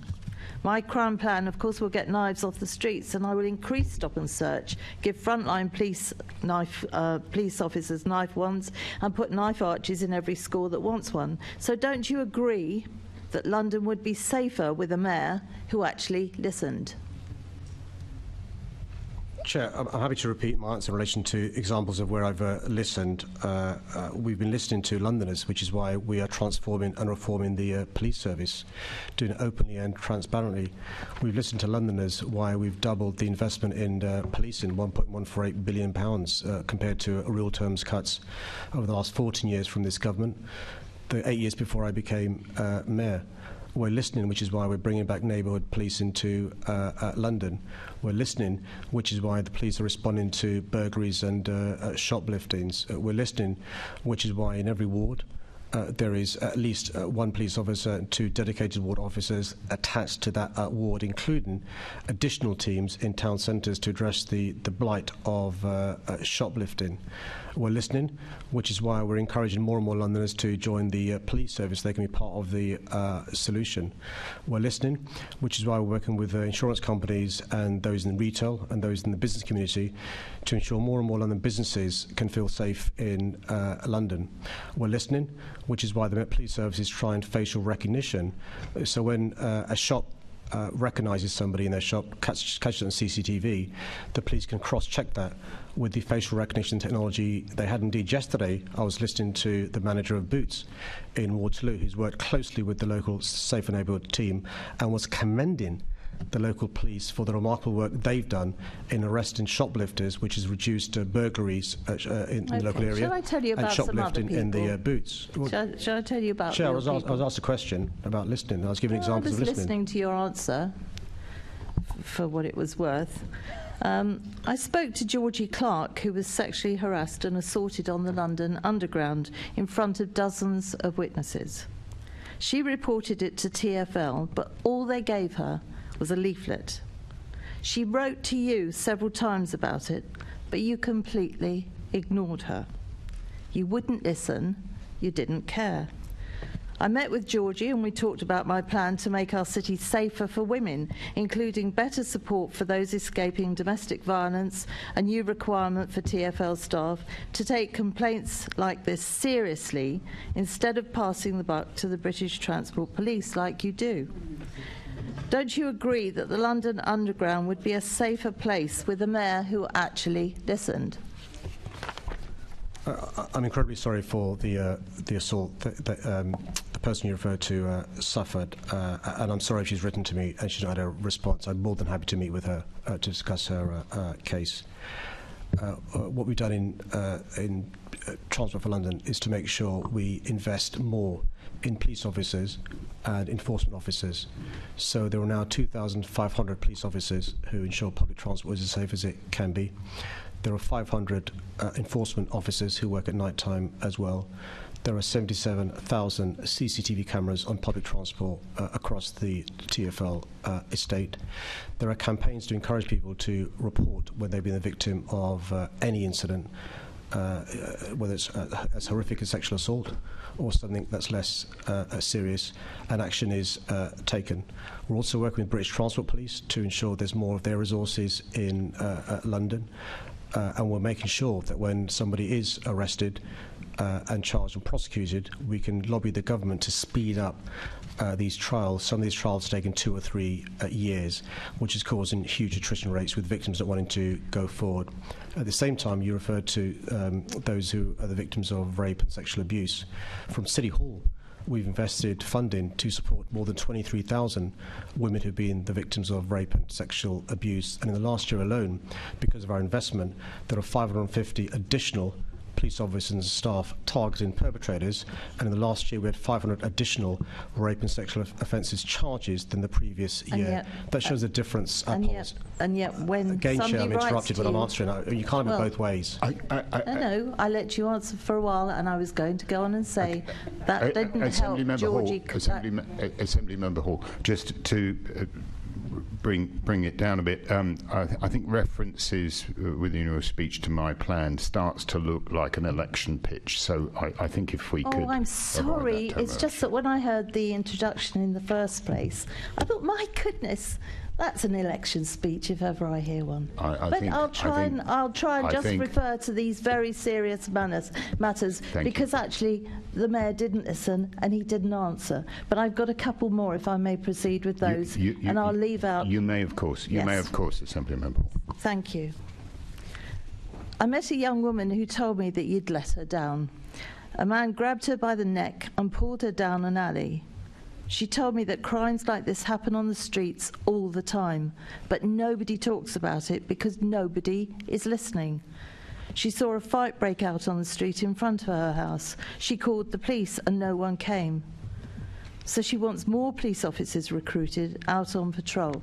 Now, I mean, I won't need to say that I will find another £200 million to put into the police, because you know that anyway.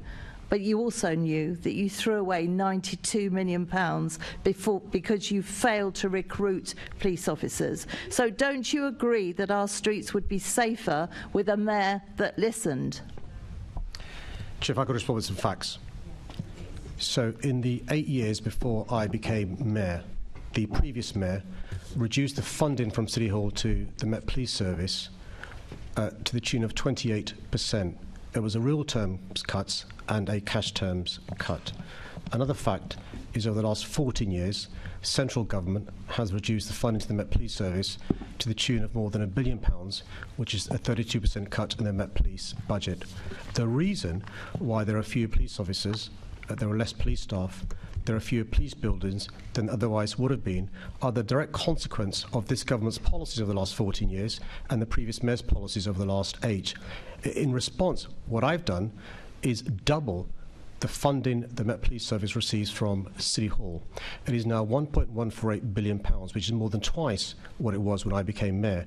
That's a 103% increase in funding for the Met Police Service.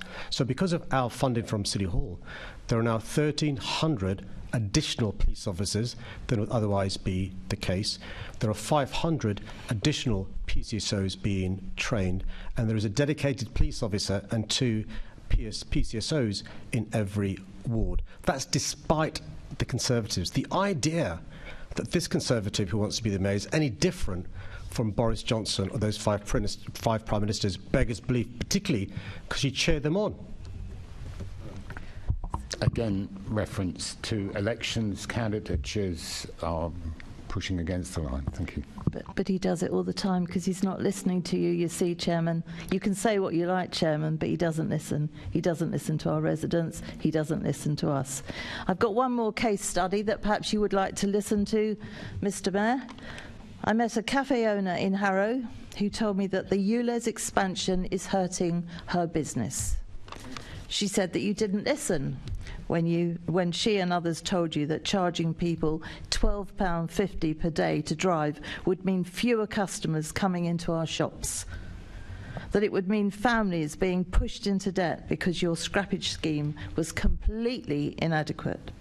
And it would mean businesses shutting down altogether, like we saw with the greengrocers in Surbiton Hill, which has been running for 60 years, or the delivery firm in Hornchurch, who has had to pack up shop and leave the country. You didn't listen to any of these warnings.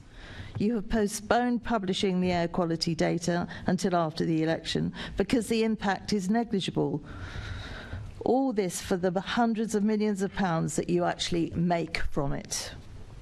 And now you're working on a pay-per-mile charge, burdening every Londoner with a tax for every single mile they drive.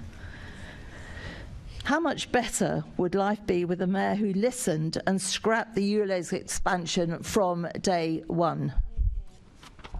Well, I think Londoners should be incredibly worried about somebody aspiring to be the mayor who wants to cancel universal free school meals, who wants to cancel the fares freeze, who wants to cancel clean air, who wants to cancel reforming the police service. I don't resile from Mr. Mayor, that's not an answer to the question. No, it never is, you see. Stick to an answer to the question. He doesn't listen, Chairman.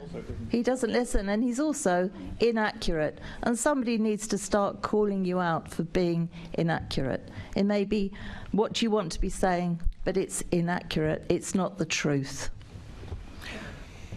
Is it my turn now, Chair? Yes. Okay.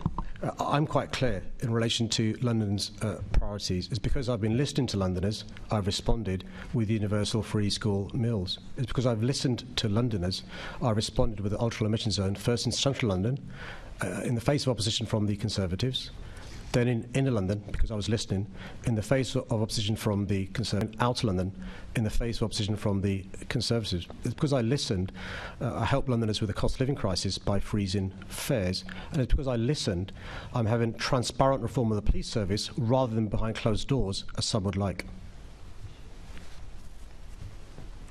Oh, sorry, you finished? Okay.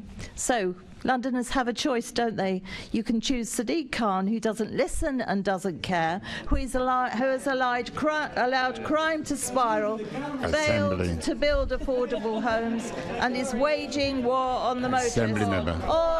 Or we can vote for a mayor who listens, who will get a grip of crime and make our streets safe, who will build the homes Londoners desperately need, who will scrap the ULEZ on day one. I'm listening, and on May the 2nd, Assembly member. On May the 2nd, I hope Londoners send you a message that you will never forget. If we can have some order, please. If we can have some order, Assembly member. You went way over the line there. Sorry, I was not listening like the mayor doesn't.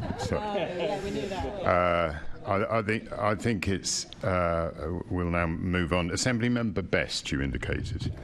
Thank you, Mr. Mayor. There's a group of Londoners that really don't feel listened to, and that is those organisations representing disabled people, blind people, deaf people and elderly people across London. I mistakenly, I think, said there was 150 organisations. There's 270 plus that have signed that petition for the immediate pause on and removal of all floating bus stops.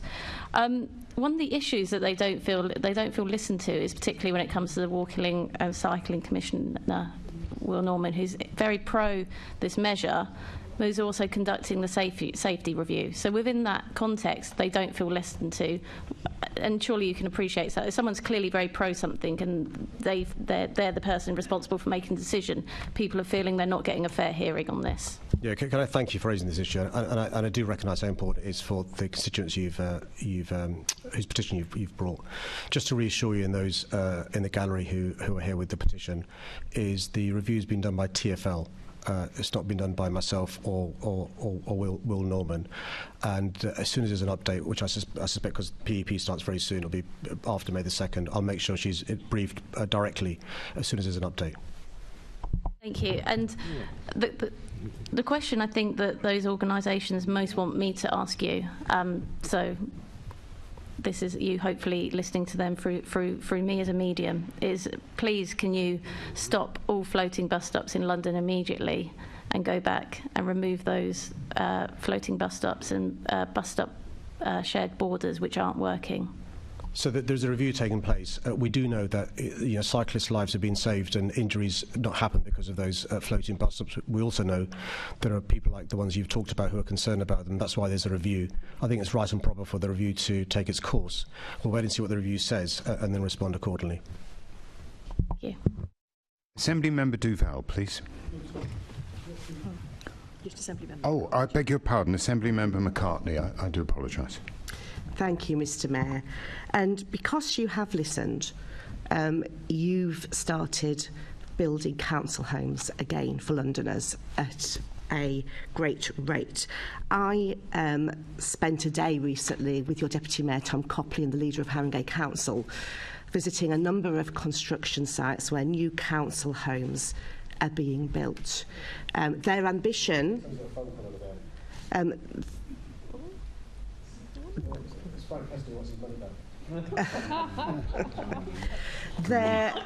Their joint ambition with you is to build 3,000 council homes in Haringey, and they're well onto that because of the money that you've provided them.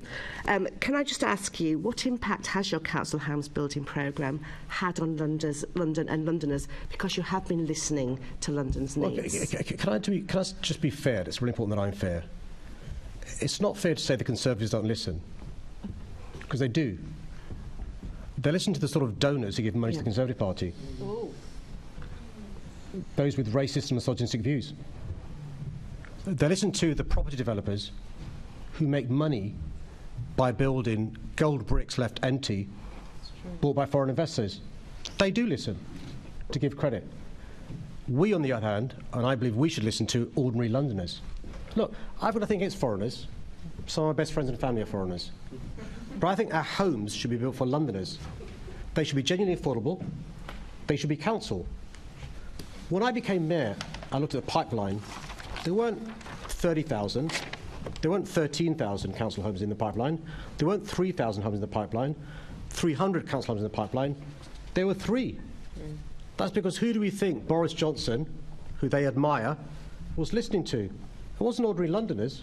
And so I will not apologise for listening to ordinary Londoners by building more genuinely affordable homes. And in your community in Haringey, it is transformative. You meet one family whose lives are transformed after being 3, 4, 5, 6, 13 years in temporary accommodation, and I challenge you not to be inspired and uplifted. And on that tour, I heard... The Mayor's pointing directly at me and us and saying that I've had conversations. I haven't. Time have been stopped, So, please. I'd like to make a point of explanation that I haven't spoken to those people. Assembly Member, I think he was referring to an area of the room rather than a particular person. I didn't see that, but can I continue, Chair? It feels like accusations are being made with finger, so I don't know if the Mayor wants to be more specific. Mr. Mayor, do I take it that you were making accusations about Assembly Member Best? It seems like your party likes to give it but not receive it, Chair. Yeah. Very much so. Can I continue, Chair? A bit like the money that you won't give back, that's dodgy. Ms. Mayor, I'm trying to keep order here. Personal explanation is used if you refer to a particular member. Did you refer to that particular member, Mr. Mayor? Chair, you know I didn't. I don't know. Thank you. Time. Thank you. That's all I needed. Thank you, Mr. Mayor. And can I say, I listened to a story on that tour that a woman has said that the new council home she had been awarded because of funding that you provided had transformed her life, and she talked about the fact that for the first time in 2 to 3 years she's had her first decent night's sleep after having been in overcrowded temporary accommodation. Now, we also had a new report out this last week from the New Economics Foundation that showed that your council homes acquisition programme, this is allowing local authorities to buy properties to be used for council homes, not only will provide those 10,000 extra homes, but will actually save money, approximately 1.5 billion on temporary accommodation costs. So if you are re-elected, your future plans, what would they entail with regards to this programme, saving money, providing homes, but also being able to build more council housing and hopefully with a Labour government. Yeah, can I say, it goes back to what Sam was raising earlier on about by listening to Londoners, by listening to the experts, you reach a far better conclusion. So to give the government credit, and they deserve credit, in our negotiations with them for the next level of the affordable housing programme, they agreed that we could buy from the private sector new homes and bring them into genuinely affordable homes in the council sector, what you call the council housing acquisition programme, up to a certain percentage. What this new research shows, though, is not only does it lead to a huge difference in the families you're talking about, creates jobs in terms of builders and so forth, but actually it saves a huge amount of money that councils are spending, as Sam said, in relation to temporary accommodation. So it's a win-win. And that's why we're saying to the government, I think Lord Bailey referred to this, can we take advantage of the counter-cyclical nature of the property problems and persuade the government to do more genuinely affordable housing? That's why I think there should be a cross-party consensus to take advantage of that. And if we can't persuade this government to do it, I'm hoping we'll persuade the next government to do it. Thank you. Can I just say thank you for listening to our most vulnerable residents and providing this funding. Assembly Member Duval, please. Thank you very much, Chair. Who do you think the Conservative government was listening to when, during the COVID crisis, they tried to take away the concessions pass and also introduce a London-wide congestion scheme? Who do you think they were listening to then when they were doing that? And I presume all Conservatives supported that, not just the few in government. Well, I tell you this. I didn't hear many Conservatives in City Hall supporting us when we were listening to Londoners arguing with the government saying we must keep free travel for those below the age of 18. I didn't hear any Conservatives in the Assembly with us and Londoners listening to Londoners saying we should keep free travel for those above the age of 60. And by the way, I'm really pleased you reminded me, because I'd forgotten, that this government wanted to expand the congestion charge, not just so it covers those boroughs within central London, so it goes all the way to the North and South Circular and potentially covering all of London. We listened to Londoners and we said no. Thank you. Thank you. I think it's about time for a break. So we'll come back in 10 minutes. So that is at 11:48. Let's call it 9 because I'm always late. 11:49.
Thank you. The next question on the agenda is from Assembly Member Devenish, please, and it concerns visible drug dealing. Thank you, Chair.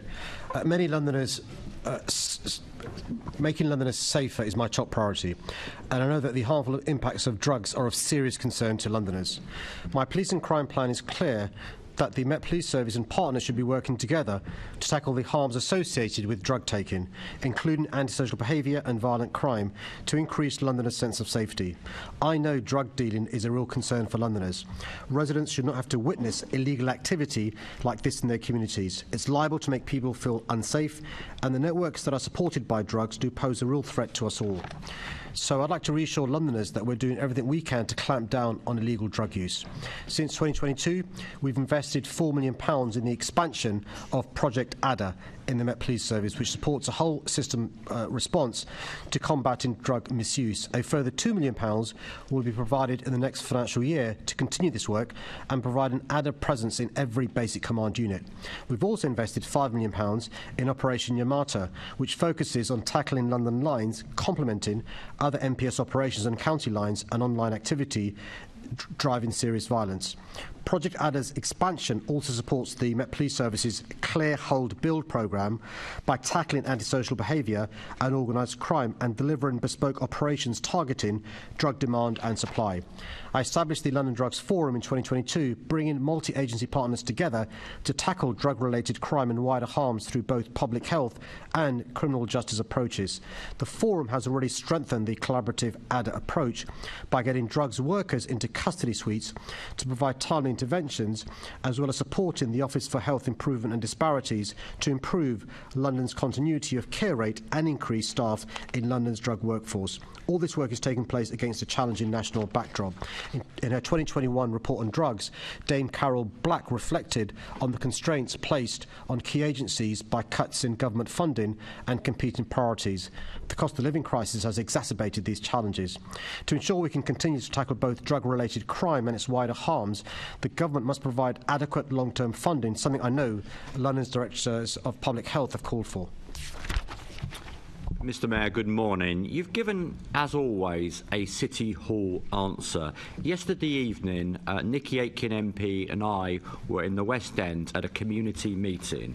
And what the residents, real Londoners, wanted to know, when they actually leave their front door in their Peabody housing estate and they walk past somebody who is blatantly and obviously, literally in the same spot every evening and every morning, taking drugs. And what they asked Nikki and I is, how do we stop these people literally shooting up in the street, literally hundreds of yards from Bond Street tube station? What do I say to them, sir? Well, firstly, thanks for relaying this what must be a really scary experience your constituents have. They should ring the police. They should have the details of the local SNT. If you haven't got them, I'm happy to provide them to you. I know there's a particular part of your constituency where there is an operational Nightingale team operating, where there's been an uplift of an extra police officer and sergeant. With the response of the Safe and Able team, and I think there may be a town centre team around Bond Street, they'll take action against these habitual, regular drug users to make sure action is taken. Thank you. Well, it's not just in the West End. It particularly happens in Earl's Court, in the Royal Borough, in Pimlico, in Westminster. The other issue that they raised again last night, quite rightly, is the noise that overnight, particularly and early in the morning, the noise from people using drugs. It ruins your sleep. You're trying to get your baby to sleep. You're trying to get your kids to sleep. It is a huge issue, and it isn't just about, phone the police. There's got to be a sustained way of stopping this, because it's absolutely wrecking people's lives. I understand completely the experiences your constituents suffer. The antisocial behaviour caused by this drug use blights communities. Anne Clark worked closely with the police on a project called Clear Hold and Build in Barnet, and I encourage you to lobby the local Borough Commander, the BCU, to get a similar Clear Hold and Build in the area you're talking about. What it does, Tony, the police go in and stay in over a long period to clear the people you're talking about, hold the area and build back that sense of community that was there before and has been lost. And I'd really encourage you to speak to the borough commander. There are other parts of London, Anne caught my eye in relation to the work in Barnet, but there are other parts of London where clear, hold and build programmes have worked. That's a conversation I can have if you don't want to have with the borough commander, if it makes it easier. I'm always speaking to the borough commander. But it's not just the police, Mr. Mayor, would you agree? It's also the social and housing providers. And the response I got from residents last night about Peabody, I can't repeat in a public meeting what they thought of Peabody, not just in terms of visible drug dealing and their lack of response, but also in terms of the whole housing provision. What discussions have you had with the Chief Executive of Peabody recently in terms of how they are being a good neighbour to their residents? Well, I met with G15 ahead recently. She doesn't work for Peabody. I'm more than happy to raise his point. I think there's a duty of care. Forget the legal duty of care. There's got to be a duty of care on housing providers to make sure that any issues around antisocial behaviour, which is a consequence of the drug dealing you're talking about, is responded to. There are things they can do in relation to design of the public realm, in relation to installing CCTV cameras, in relation to their own enforcement officers, in relation to working with the S&T, in relation to using the civil law remedies if they are tenants on the estate. And I again encourage you, like I do with the borough commander, if you get no fruit, if you don't bear fruit with the Chief Executive of Peabody, again, I'm more than happy to take that up on your behalf. Thank you. I mean, I just finished by saying drug use is up 13% during this mayoralty, and I think we all need to do better. Thank you, Chair. Thank you. The next question, I understand, has been withdrawn. So we move on to the question in the name of Assembly Member Baker, whose question concerns TfL capital funding.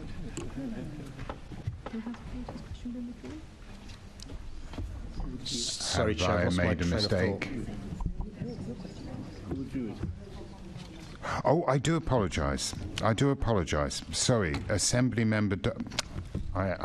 Yeah, all down to me. Senior moment. The next question concerns health inequalities faced by women. It's in the name of Assembly Member Dr. Sahota.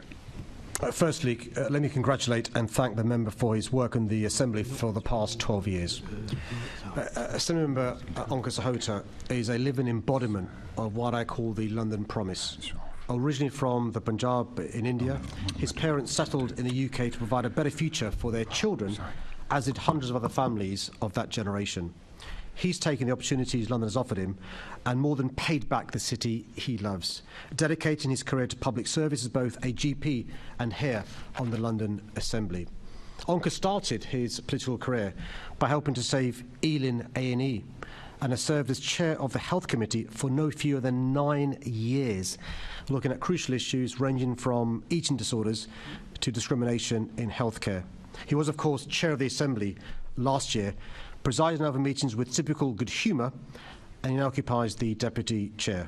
During the pandemic, he spoke alongside me to reassure and inform Londoners as a respected community leader and practising GP. He will be missed in this chamber, and I wish him well for the next stage of his career. To turn to his question, it's shameful that the UK has the widest women's health gap in the G20. These inequalities are unacceptable, but they're not inevitable. The root causes are complex and long-standing, and that's why we need joined-up whole-system action at national, London and local levels. Using a health inequality strategy as a framework, we've taken steps to address some of the key social and economic factors driving health inequalities in women. We're tackling the gender pay gap and addressing women's inequalities in the workplace through our Good Work Standard and London Living Wage, and the GLA is leading the way through our Women's Network, our menopause policy, and working to eliminate our own gender cap. We're also helping more women into work through our adult education budget and skills academies. Investment is desperately needed for the NHS to drive up standards of care in women's health services and ensure every woman and girl in London gets the treatment and care they deserve. Thank you, Mr. Mayor, for your very kind words. And may I take this opportunity of wishing you Ramadan Mubarak to you and to your family. Thank you. The Health Committee published a report which highlighted the postcode lottery in London maternity services. What conversations have you had with the NHS to ensure the mothers do have easy access to maternity services in London? Yeah, can I thank you for that report? And it's quite startling, the postcode lottery there is in relation to the services Londoners can expect to receive, the inequalities in access, experience and outcomes. So although I've got no powers of this, I did raise this in a meeting with senior NHS leaders, including the London Regional Chief Midwife and National Chief Midwife, and was pleased to hear they too welcomed the focus of the Health Committee.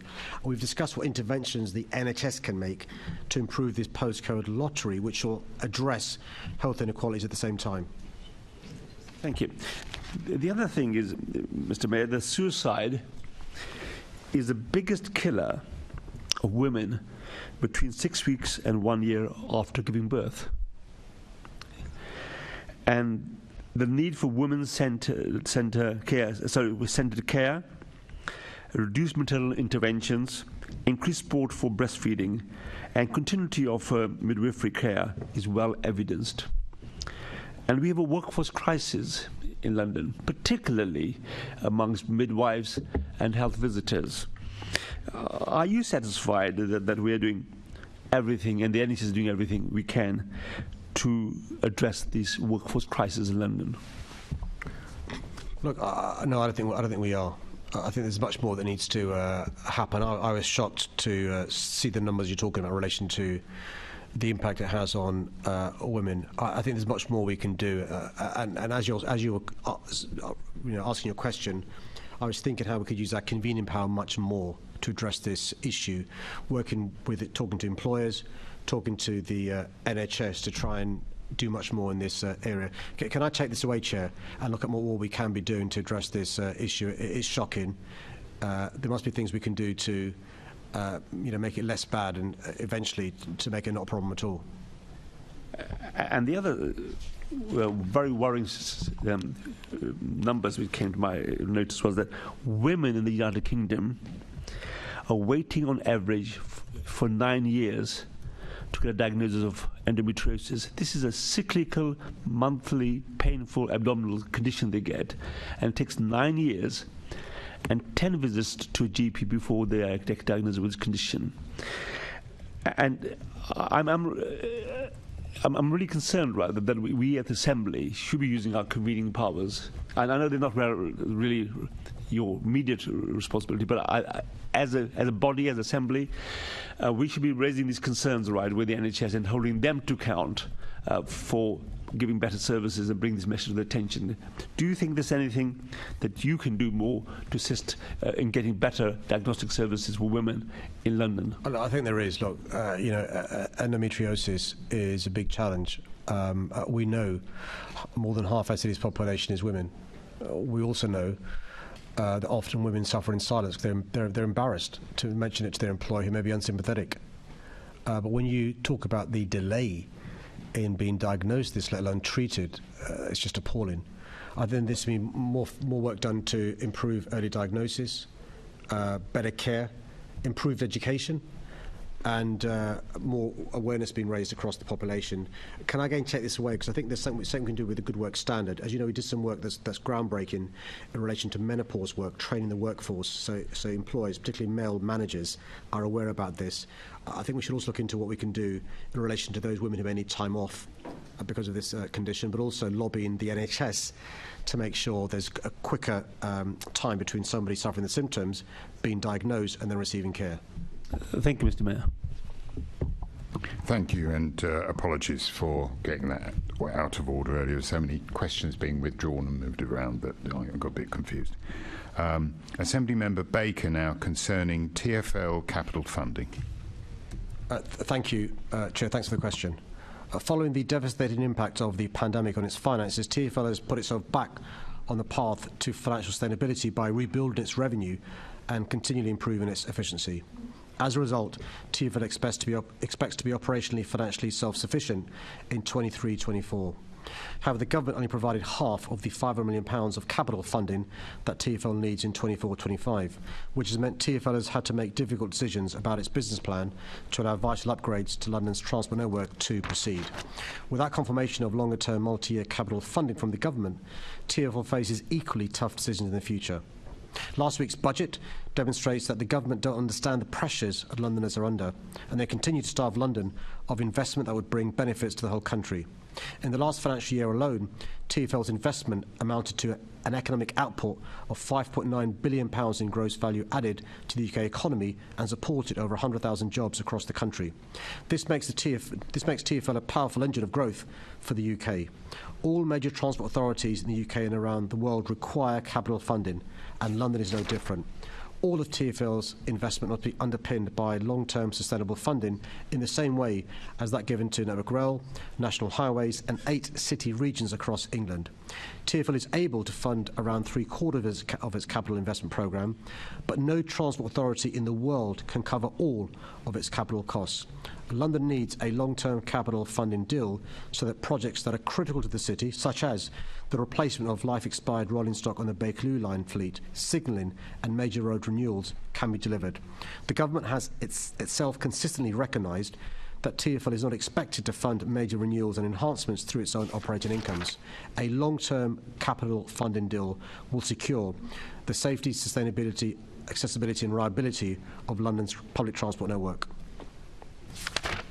Thanks, Mr. Mayor. Thank you for that answer. I'd like to follow up with a couple of questions about tube renewals specifically. We've already discussed this morning the huge challenges keeping the Central Line running, given the lack of capital investment for renewals there. And a recent report by Central London Forward outlined the challenges facing the Bakerloo line due to a lack of long-term capital investment. Annual maintenance costs per carriage are £55,000. Which is significantly higher than other London Underground lines where the rolling stock is more recent, and TfL are overhauling half the fleet every year. So do you recognise the challenges the report highlights, not only for the Bakerloo line but for other bits of the network in a similar situation? Well, thanks for your question and highlighting the excellent report from Central London Forward. To give you an idea of how old those trains are on the Bakerloo line, I was literally in nappies when those trains were unveiled. That's an image. That's an image, Sean. Sean, take that image out of your head. Me in nappies. That's an image that none of us should. But that's how old they are, right? 52 years. And that's why it's really important to recognise it's just not sustainable for a global city like us to have trains that are 52 years old. You literally can't get the parts for the train when there are problems, and it's causing real problems.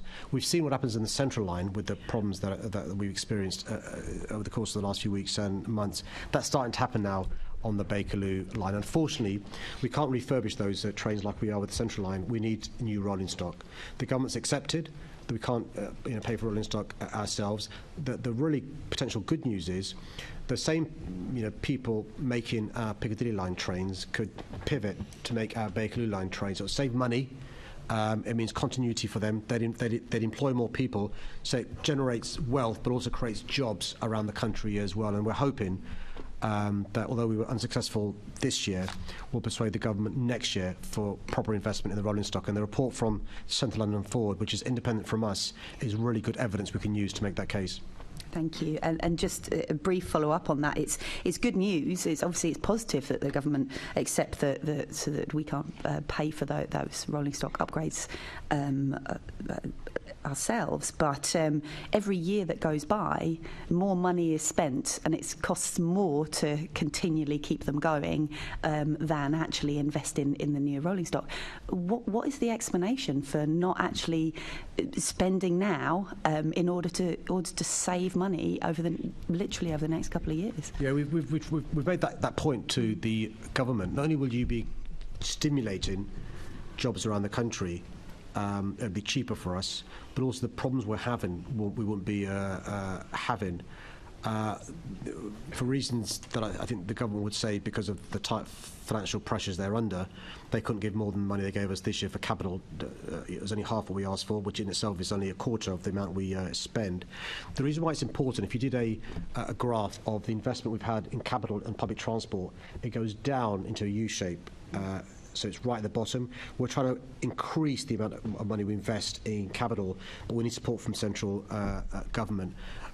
Park for a second the problems with new rolling stock. We need new signalling for the Piccadilly lines.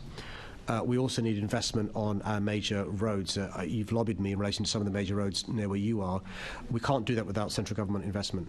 Yeah, thank you. Thanks, Mr. Mayor. Back to you, Chair. Thank you. The next question concerns a feasibility study into public toilets on the TfL network. Assembly Member Russell, please. Can I thank the member for her question on this issue that I know is personal to her. I know that for some Londoners, being able to access toilets is a key factor in whether they feel able to use public transport, and that's why last year I asked TfL to carry out a feasibility study for improving and expanding toilet provision across its network. TfL's work on this study is well underway and good progress has been made. TfL plans to publish the full study in the summer. Work completed so far has identified some site complexities, and TfL needs to carry out further in-depth analysis on these. This has slightly delayed the original anticipated completion date from this February. I understand TfL colleagues have been in touch with the Assembly member to explain this. The study so far has included developing a robust and objective methodology that considers the deliverability and operability of toilet facilities. This takes into account challenges like space availability, antisocial behaviour, cost and timings. TfL has also been engaging with stakeholder groups, customer and staff to consider what they would like to be delivered as part of the multi-year programme. Since asking for this feasibility study to be conducted, I've allocated £3 million a year in the budget recurring each year to make the improvements needed to TfL public toilets. This is the first time money's been ring-fenced in TfL's budget for public toilets. This means that as soon as the feasibility study is complete, TfL can look to start on work on priority locations. They won't have to wait until the next budget round to secure funding. TfL will now ensure the feasibility study report includes detailed delivery plans that will set out how it will make use of this new funding. In the meantime, improvement works have been completed at over 35 London Underground stations, and work continues on several major station enhancements, including Colindale and Leighton, which include improvements to toilet facilities. TfL is also developing a tool for station staff to report in real time when a toilet is temporarily out of use. Enhanced toilet information is being added to TfL Go, including specific location within stations and opening hours of facilities. TfL is close to completing a best practice design guide for toilet facilities across its network. I've asked TfL to keep the member updated on its progress as it works to complete this study.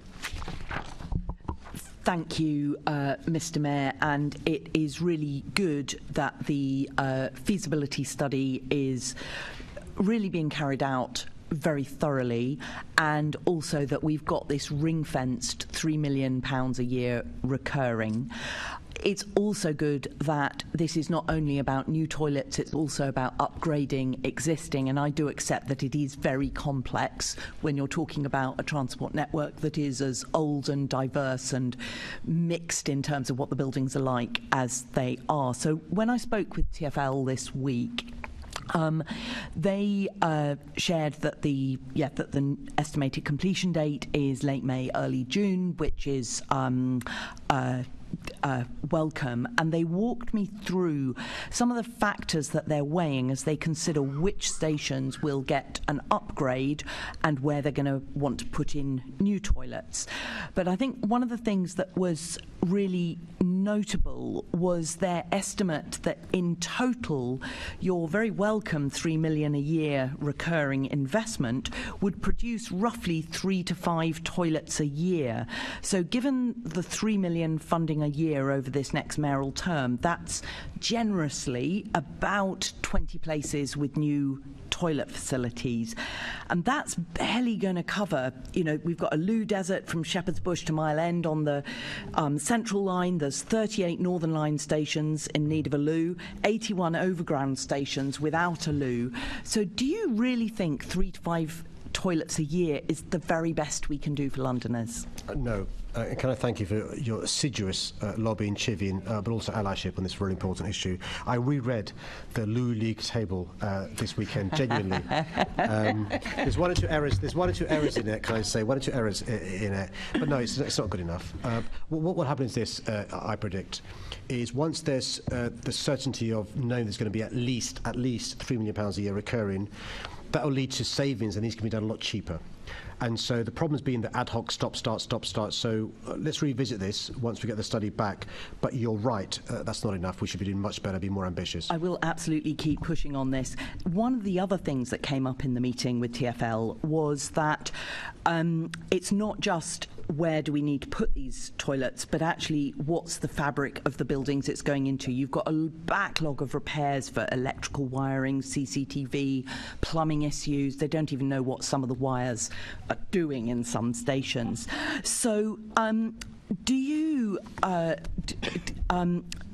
think that you can commit that this £3 million a year recurring is actually going to be spent on upgrading and installing toilets rather than getting caught up in all these other background repairs that TfL needs to do anyway? Yeah, so some of it, it's a good question. So some of it will be done with ancillary stuff like the detailed survey work.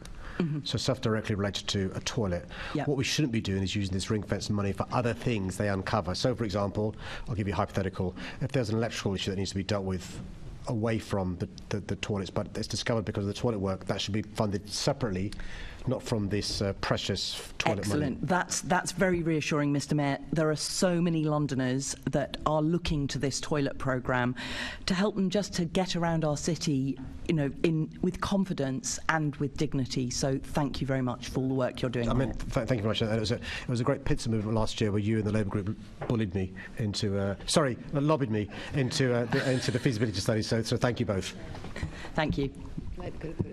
The next question is from Assembly Member Clark and concerns preparing for future wildfires. Thank you very much for your question. One of the very real impacts of climate change is the increased likelihood of wildfires like the ones we saw in 2022. I'm grateful for the efforts of the LFB's firefighters, control officers and support staff who protected London and Londoners during that challenging period.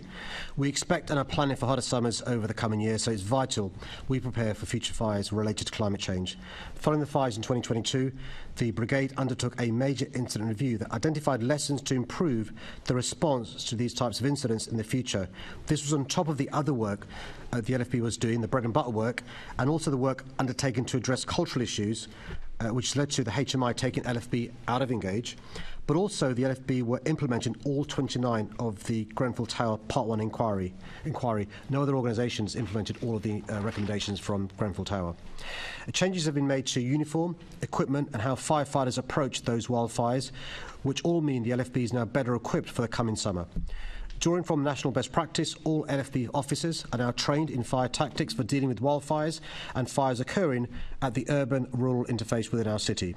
LFB has now introduced new holy hoses, which we helped fund from City Hall as part of our £14 million transformation fund. The Brigade is also piloting a new 4x4 vehicle for these scenarios. Throughout last summer, the Brigade communicated warnings to the public of the risk of open fires and informed them how they could take action to keep safe. I know the LFB will continue this preventative work this summer. Each borough commander has created a borough risk management plan which sets out how the LFB understands and responds to specific local risks. Part of this work includes assessing what preventative work is needed in local open spaces to reduce the risk of wildfires. The LFB has also written to chief executives of London councils asking them to manage the open spaces and increase the frequency of rubbish clearance, in particular the removal of glass products which can start fires. In addition to the work undertaken by the Brigade, the London Resilience Forum helps to ensure London is prepared for a range of risks, including wildfires and subsequent flooding. Thank you very much for that answer, Mr. Mayor.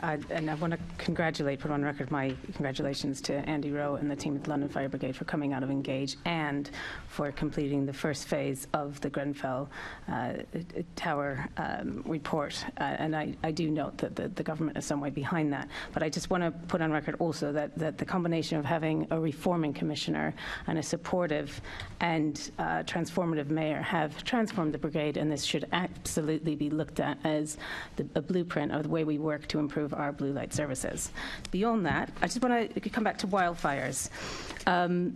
I'm really concerned that with climate change, with hotter, drier summers, with lots of large parks covered in dry grass throughout the summer, we have another recipe for disastrous, long, hot days with lots of fires. What steps can members of the public take during a heat wave to reduce the risk of wildfires spreading? Bear in mind the rain we've had in the last 3 months. Thinking about wildfires seems a bit out there, but it's the right thing to do. We've got a plan now for what's going to be a hot summer. So there are a number of things we'll be doing in advance of the summer, in a non-patronising way, educating the public things you can do in relation to barbecues, where you put out your cigarette, glass being there, fires, particularly if there's been a long period of no rain. The great thing is that the London Fire Brigade, who you're right to, by the way, commend and compliment, I've got great relationships now with local authorities, but also they've got very good communication channels now as well to let people know the messaging.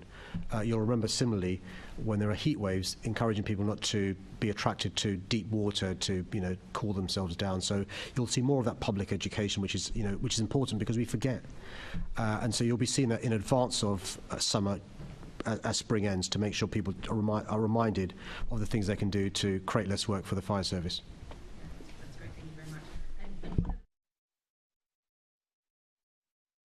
One of the recommendations the London Fire Brigade made to us in the FREP committee was for lighter weight uniforms and equipment. Can you let us know where that is for lighter weight PPE for the summer? Yeah, the good news is, and it was mentioned at the most recent meeting with the HMI that Andy and I went to, is we from City Hall fund the fire service to the tune of £21 million more than the Home Office recommends. And that means that we can invest in things like the lightweight PPE that they're trialling. So they're trialling this now because you've got to make sure that it's fit for purpose and so forth. And once the trial concludes and the results are received, the Commissioner will consult with firefighters and the trade union reps on the next steps. We want to get them in time for summer, but you appreciate the process we've got to go through to make sure that they're fit for purpose. Very much. Thank you, Chair. Thank you. The next question is from Assembly Member Bakari and concerns London's air quality. Thank you, Chair. Since my election in 2016, London's air quality has improved dramatically. A report on air quality published last Saturday highlighted how annual roadside concentrations of nitrogen dioxide have dropped by nearly half between 2016 and 2023. That's a much faster rate than the rest of England. This is thanks to the measures we've introduced since 2016.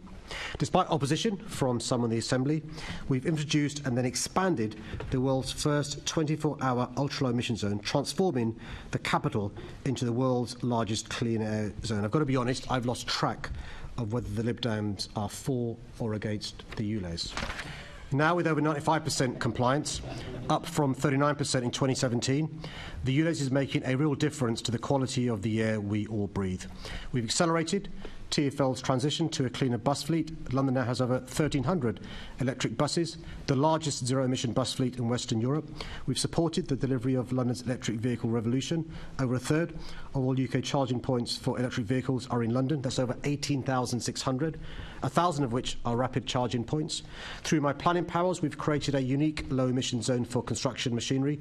Innovative policies like Air Quality Positive have made enhancing air quality central to urban planning. We've invested £27 million in borough-led initiatives aimed at improving local air quality through the Mayor's Air Quality Fund. This is supporting innovative projects across the capital and seeing the benefits of locally led initiatives. Over the weekend, we announced round 4 of the funding, which amounts to £5.3 million. The projects we'll be supporting in this round will tackle issues including engine idling and wood burning across London, as well as supporting individual boroughs to tackle problems in their communities. I also recently announced £2.7 million of funding to install air filters in 200 schools, helping to improve indoor air quality for school children in the worst polluted areas. I'm disappointed that some members voted against this budget a couple of weeks ago. We've placed London firmly on the map as a world leader in tackling air pollution, including using my role as co-chair of C40 Cities Network to tackle air pollution across the world. Of course, there's still much more to do. I've been clear I'm committed to meeting the new WHO targets as soon as possible. This will require coordinated action from all levels of government if we and they are to capitalise on the success we've seen in London since 2016. Thank you. Ramadan Mubarak. You too. British Heart Foundation has actually identified the London Borough of Newham as having the highest levels of air pollution across London and the whole of the UK, and these high levels of air pollution contribute to strokes, lung diseases and possibly even stunted growth in children and dementia. Now, given all of this, do you feel comfortable in your decision to build a massive new highway in the borough which will further worsen health inequalities by allowing additional 20 to 30,000 more vehicles into Newham every day? Well, that's not right, though, is it? So firstly, the reason why I'm so passionate about cleaning the air in London is because it is an issue of social injustice and racial injustice. Those least responsible for the poison in our air suffer the worst consequences. In Newham, a significant number of residents don't own a car yet suffer the worst consequences. And one of the reasons they do, by the way, is because there's only one crossing on the east of Tower Bridge. That one river crossing is the Blackwall Tunnel, which is a Victorian tunnel, which on average every year closes 700 times. When there's one closure for 5 minutes, it leads to a 3-mile tailback, which causes the air pollution problems that you're talking about. One way to alleviate and ameliorate those problems is to have cars not stuck in traffic but moving along, but also having buses that can be reliable because they have 2 lanes reserved in a new tunnel, double-decker buses rather than single-lane buses. So the Silvertown Tunnel will have 2 lanes reserved for double-decker buses, zero-emission buses, but also because of the reduced congestion and because both tunnels will operate a user charge and because both tunnels are inside the expanded ultra-low emission zone, the air quality will improve and so the residents in Newham will see better air going forward than they currently receive and have received in the past. Onto the cost of the tunnel, it could leave you into £1.2 billion in debt, and the ability to pay back will mean that you might be reliant on generating revenue through tolls. Can you guarantee that you'll never encourage higher levels of road traffic through the tunnel in order to increase the revenue to pay back that £1.2 billion? So the scheme, when it was first being developed by Boris Johnson, he was quite honest and transparent about this, that the way to pay for the tunnel would be future users of the tunnel by way of a toll or a charge. He was quite clear about that. He was also quite clear that to avoid a perverse incentive of people using the Blackwall Tunnel, which isn't tolled, there'd also be a toll on the Blackwall Tunnel as well. I support him on that. He's right in relation to not asking the taxpayer to pay for this tunnel and improvements on Blackwall, but asking those who will benefit from the tunnel in future years to pay for this tunnel. We've not worked out the fee yet for those using the Silvertown Tunnel. That'll be worked upon in advance of the tunnel opening in 2025. Thank you. Now, you seem quite confident about the success of the Silvertown Tunnel. So, would you consider naming it after yourself? I've been given some suggestions. Sadiq Subterranean Superhighway, which I like the alliteration for. Khan's £1 billion bypass, which is quite nice. Or just simply Sadiq Khan's Tunnel. Have you considered that? And I'll leave that for you to decide. I think we're in danger of seeing 8 heads exploding by your question. So there's no answer to my question there, which is a shame because I think, if you are proud of this tunnel, you should say so. Chair, it's a good example of the Lib Dems supporting the Labour Mayor. Thank you. Can we please welcome young people from the Future Leaders Programme, a MOPAC body. I think they're in for training today, so welcome. Yes, absolutely. We now move on to a question in the name of Assembly Member McCartney on council house building. I've asked it earlier. Oh, you did? Chair. Yes, that's very true. So we'll move on to Assembly Member Garrett. A question about the Night Tsar. Thank you, Chair. Thanks for your question. When I was elected in 2016, London's life at night was underplanned and over-regulated. We inherited a mess from the previous mayor who had overseen the loss of over half our LGBTQ+ venues and a third of our grassroots music venues. Little attention was paid to the huge nighttime workforce that keeps our city moving around the clock, the nurses, the bus drivers, the Londoners stacking our supermarket shelves. That's why we needed the UK's first night czar to look at how we can better plan for every aspect of our life at night, an approach that no other world city was taking at the time. Having the role of night czar embedded in the heart of city government helps to make sure our cities thrive around the clock. Our approach has put London in the lead globally on nighttime policy and led to new ways of thinking across London's local authorities. Through strong partnerships with the boroughs, our night czar is supporting the development of holistic nighttime strategies as required by my London plan. And cities around the world are looking to London. It's important that we share our knowledge and expertise with other city governments and learn from them. For example, through the Night Czar's leadership on the Women's Night Safety Charter, cities around the world, such as Melbourne, Tallinn and Trondheim, are using our model as best practice in tackling violence against women and girls.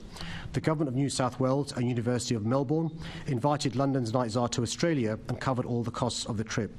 The GLA is now in partnership with the University College London and the University of Melbourne to carry out groundbreaking research to improve the well-being of night workers. The New South Wales Government are also sharing the work they're doing in Australia with the capital's leaders in hospitality and culture. The Night Czar's work has helped boost high streets through our £500,000 nighttime enterprise zones. She helped launch the £2.3 million Culture at Risk Business Support Fund, supporting LGBTQI+ spaces, grassroots music venues, artist workspaces and independent cinemas during the pandemic. And she's done crucial work to improve safety for women and girls through the Women's Night Safety Charter, to which more than 2,100 organisations and businesses have signed up to date. This is important work benefiting all Londoners. So, since you created this post, half of London's nightclubs have closed. That's not really a positive legacy of your Night Czar post, surely. Well, I've just checked in preparation for this question the most recent Home Office data. Home Office data, not ours. A 16% increase in the number of licensed premises in London over the last 8 years. A 70% increase in the number of 24-hour licensed premises in London over a 10-year period. Home Office figures, not mine. A 120% increase in the number of pubs, bars and nightclubs with a 24-hour licence over a 10-year period. Home Office figures, not ours. Our nearest rival in the UK... Period, that includes the previous mayor then, doesn't it? Our nearest rival in the UK is Greater Manchester. I mean, those are some very carefully cherry-picked figures, aren't they? So your view is that it was a wise post to create, and it's been a success in driving success of London's nightlife. That's your view, is it? Well, the evidence is borne out by the fact that 80 cities or regions globally now have a night czar, a night mayor or a nighttime advisor role. In the UK, 5 areas outside of London now have a night czar position or similar. New York, Amsterdam, Paris, Zurich and Berlin have all created these roles. I'm sure those other cities have wonderful mayors who are doing a great job. Obviously, London doesn't necessarily have that yet. I'm conscious of the fact that our Night Czar has been on trips to Madrid and Bologna and all the way to Sydney, which is dubious from a climate point of view. What has London benefited from those trips? Just like when the previous Deputy Mayor under Boris Johnson went to New Zealand, you can learn from these trips by way of two-way engagements. The former Chief of Staff had 44 foreign trips, Eddie Lister. And the purpose of these trips... You're not answering my question, because obviously the answer is we've learnt nothing. That's what I infer. So what have we learnt from sending people, our Night Czar, to Bologna and to Madrid and to the other side of the world in Sydney? What has London benefited from that? Okay. Chair, I'll try again to answer the question. Hopefully this time I'll be allowed to answer the question without being interrupted. Well, you're monologuing about the previous mayor. I'm asking about you. What benefit has London had from those trips? Assembly Garrett isn't wrong. You were talking about the previous mayor, but I hope we move on to what you're doing. So what my team is doing is what the previous mayor's team did, which is have foreign trips to other cities to learn from other cities about the work they are doing. So just like my administration, the previous administration had trips to far-flung places from New Zealand to Madrid. In fact, some members of the previous administration had dozens and dozens of trips. We haven't. What the Night Czar did in her trips to Australia, paid for by the Australian government was to learn about some of the measures taking place in so the Mayor's Australia. Aware that I only have 10 seconds left on my clock. It's very clear. I asked what Londoners have benefited from those trips, and there is no answer. No benefit to London from those trips. City Hall Conservatives are now out of time. We'll now move on to the next question, which is in the name of Assembly Member Sheikh, and it's on the review of the London plan, please. Chair, can I just welcome, I forgot to welcome them earlier, the Phoenix Project, who have been going for 10 years now. It's good to see them back in the gallery today. Our London plan was groundbreaking in its approach to the challenges facing London.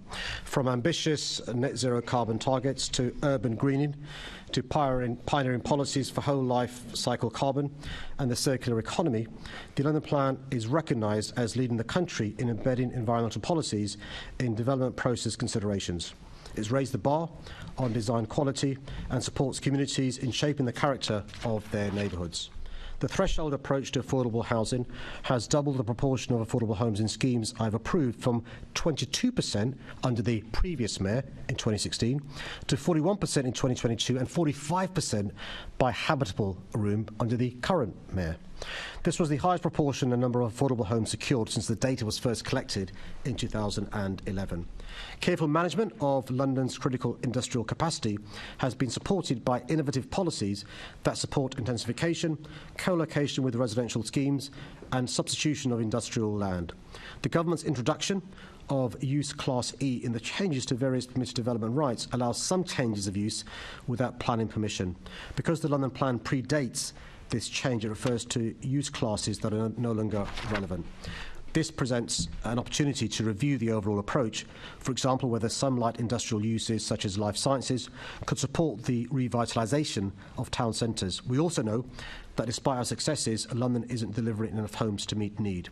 Whilst many of the reasons of this are beyond our control, it will still be important for any London Plan review to look again at how housing delivery and particularly affordable housing provision can be increased. Thank you, Mr. Mayor, and good afternoon. I mean, I couldn't agree more with you. I think world-leading policies on climate, I think raising the bar on designs of homes and post-COVID high street regeneration, and particularly the number of affordable homes we're delivering, I feel like there's a lot to be proud of in the London Plan and a lot to build on, which is why I was sort of quite surprised at the end of last year to see Secretary Michael Gove from DLUC come out and call for a review of the London Plan. And I think at the time you called it a desperate political stunt and a sort of an attempt to undermine devolution. And I was also concerned that in some of his review comments he talked about potentially even threatening to take away some of our planning powers, which I think is in line with the Levelling Up and Regeneration Bill that was passed last year that undermines local sovereignty and regional sovereignty when it comes to planning. So can you just elaborate a little bit more about what you think Michael Gove's intentions were with those comments around the London Plan? Who knows? There's clearly a general election coming around the corner and he's trying to help his Tory candidate. So what's fascinating about this review that he ordered, it was narrow and focused on the London Plan alone, nobody else's plan. But even then, the expert panel couldn't find any holes to pick in the current London Plan. The so-called experts panel didn't recommend any changes to policies in the plan, and the main recommendation is the presumption in favour of building on brown fields. So I suspect Michael Gove must think it was a damp squib. We do. No, I think it did come up short, really, didn't it? It was an attempt to try and distract, perhaps, from them missing their own home building targets when we're not only meeting ours, but we're exceeding it. So just on the final point, I think, because, like I said, I'm really proud of the London Plan, but I don't think I stand alone on this. We had an event here recently in February. By the end of the evening, I sort of said to everyone, after having we dissected some of the climate policies in the London Plan, who wants a copy of these? And almost half the audience put their hand up and had to run up and go and get a whole bunch of them. So I hope that we'll have Londoners engaged in the review of the London Plan. I know the London Planning Programme has begun looking at themes that we need. I will take this opportunity to say the part that I'm particularly proud of, the world-leading policy on reducing carbon and how we build and how we encourage retrofit, is fantastic. Our report from the Planning Regeneration Committee wants it to go further. We'd like you to be able to share the data on it. We'd like to be able to assess the data to ensure that actually developers are assessing the carbon footprint within it. So we look forward to your response to that, but would you consider going further on that policy? I think it's really important to have the right process to engage Londoners, and we will take on board the views you've said. Chair, I'm really sorry that the way the Conservatives managed time meant I didn't get a chance to pay tribute to Nick Rogers. His question was going to be about co-housing. Can I also encourage him to make sure that he feeds into the next draft of the plan? I read the preliminary stuff that I was sent, and it's fascinating. And I think particularly with the technical plans in relation to the London plan, I think that would be really useful in relation to addressing the issues of isolation and loneliness as well. And you may leave the Assembly, but please don't be a stranger in relation to your expertise in that area. I think that's the point about London plan. We want to engage disparate views, and the work Nick's done around co-housing, I was fascinated when I read it this weekend, and again I'd encourage him to feed into the London plan. Thank you. I mean, I would agree. I think cross-party collaboration on the Assembly as well is actually when we're at our best, when we are united in what makes and improves Londoners. So the final point I'd make is just on how we encourage retrofit. Obviously, you've talked a lot about skilling up through your adult education budget, Londoners in the green industries, but particularly around lobbying the government on removing or levelling the VAT that developers have to build when they retrofit, so we can incentivise nationally as well as in London developers in the industry to move in that direction, because that's a clear call from them. So will you be lobbying the government to level and reduce the VAT developers have to pay? I'm really pleased you raised this issue. Listen, I think this is one of the silver bullets. There are many silver bullets, there aren't just one. A retrofit has got to be key. So the good news is that the London Partnership Board meeting this week, London councils and the GLA have agreed to work really closely together on a plan. They've already done some work in relation to retrofitting council buildings. The plan will be finished by autumn. The idea is, assuming there's no election in June, and there's an election in autumn, as we suspect, the proposals will be ready for whoever wins the next general election in relation to a ready-made plan how to accelerate retrofitting in London. For obvious reasons, it's far easier to do with economies of scale, and because councils own lots of units, and it becomes cheaper rather than individual homes on a street. And we're hoping that by working cross-party, London councils, the GLA, we can have a plan that is well received from the government. The G15 have some financial issues, which is why they can't join us yet. But if they were to receive a long-term deal in relation to rents, that would give them certainty to also get involved in the retrofit revolution, which is what we need. No, I think you're absolutely spot on to talk about that intersection of securing the housing market, creating a safety for renters' rights, but also actually the retrofit and the wider programme, both of making it happen, but skilling up Londoners means that this is a really sustainable and exciting plan for London. So I look forward to you taking that forward. Thank you, Chair. Thank you. Will the Assembly agree to suspend Standing Order 2.9b in order to allow the remaining business on the agenda to be completed? No. So we now go to a question in the name of Assembly Member Harani about neighbourhood policing. Thank you, Chair. Thanks for your question. Understanding and responding to the needs of communities is fundamental to building trust and confidence in policing and the ability to prevent and fight crime. Communities First is a golden thread in the Commissioner's new Met for London plan and is also embedded as an MPS organisational value. We're starting to see real progress. Every borough now has a dedicated superintendent providing stronger local leadership with responsibility for local engagement with partners and communities. The Commissioner remains committed to ensure there are at least 2 dedicated ward officers and 1 police community support officer in every ward in London. From City Hall, we've strengthened frontline policing further by providing vital funding for the Commissioner to recruit an additional 500 PCSOs. And each class of recruits now has a dedicated sergeant supervising them from day one to provide a stronger link between their training and their day-to-day work. 1,200 frontline officers who have been trained in the identification of child exploitation, information sharing, victim-blaming language and perpetrator-focused investigations. 64 new police posts have been created in multi-agency safeguarding hubs to support better information sharing and decision-making with partners, and 400 frontline officers responsible for investigating missing children have received further expert training on the application of national risk grading guidance. Significant investment has been made in professional standards and the misconduct process, which means the MPS is hearing more cases, hearing them faster, and removing more officers and staff from the organisation who should not be there. Thank you, Mr. Mayor. It's incredibly important to have a police force that's visible and out with communities as well. And over the last 3 years, I have been across Brent and Harrow. I've completed a walkabout in every single ward across both boroughs now, and I've seen the impact and the value that good neighbourhood policing has engaging with local residents and businesses as well. We know about the issues on trust and confidence, and I firmly believe that the route to rebuilding and regaining some of that trust and confidence with the Met Police lies through the Safer Neighbourhood teams. Mr. Mayor, can you tell us what is being done to retain and recruit good officers? Can I just respond to the first part of your question, which is, can I just thank you, because when you go out and about with those police officers, you are enhancing their credibility because the community voted for you, and when they see you with them, it helps the police do their job. But also when you amplify that on social media, that helps the police as well. And I think we've all got to think about how we can help the police in relation to trust and confidence. And so thank you. I'm often following you on X and see you out and about. And so thanks for amplifying those messages. It really makes a big difference. But you're right, though, in the final part of your question to refer to the importance of recruiting and retaining police officers who look like our great city. The good news is we've massively increased the number of women officers, massively increased the number of black, Asian, minority ethnic officers, including black officers. We've got a plan in place to make sure when we recruit them, well, firstly, before we recruit them, we're doing massive outreach work to make sure we get in the right communities. When we recruit them, they stay. Because what we don't want is attrition within the first year. Our attrition rates are pretty good compared to other police forces. So we're now making sure that there's a system where they get a buddy, as a mentor or a friend, who keeps in touch with them to make sure they learn the right cultures, the right practices, but somebody to talk to avoid them leaving.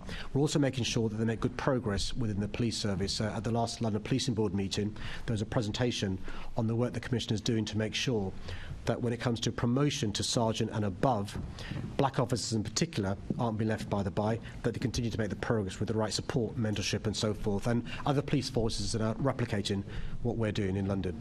Thank you, Mr. Mayor. The 2nd of April will mark 20 years since the creation of Safer Neighbourhood teams, and they were created in Brent. So the first launch of this was in Stonebridge in the borough of Brent.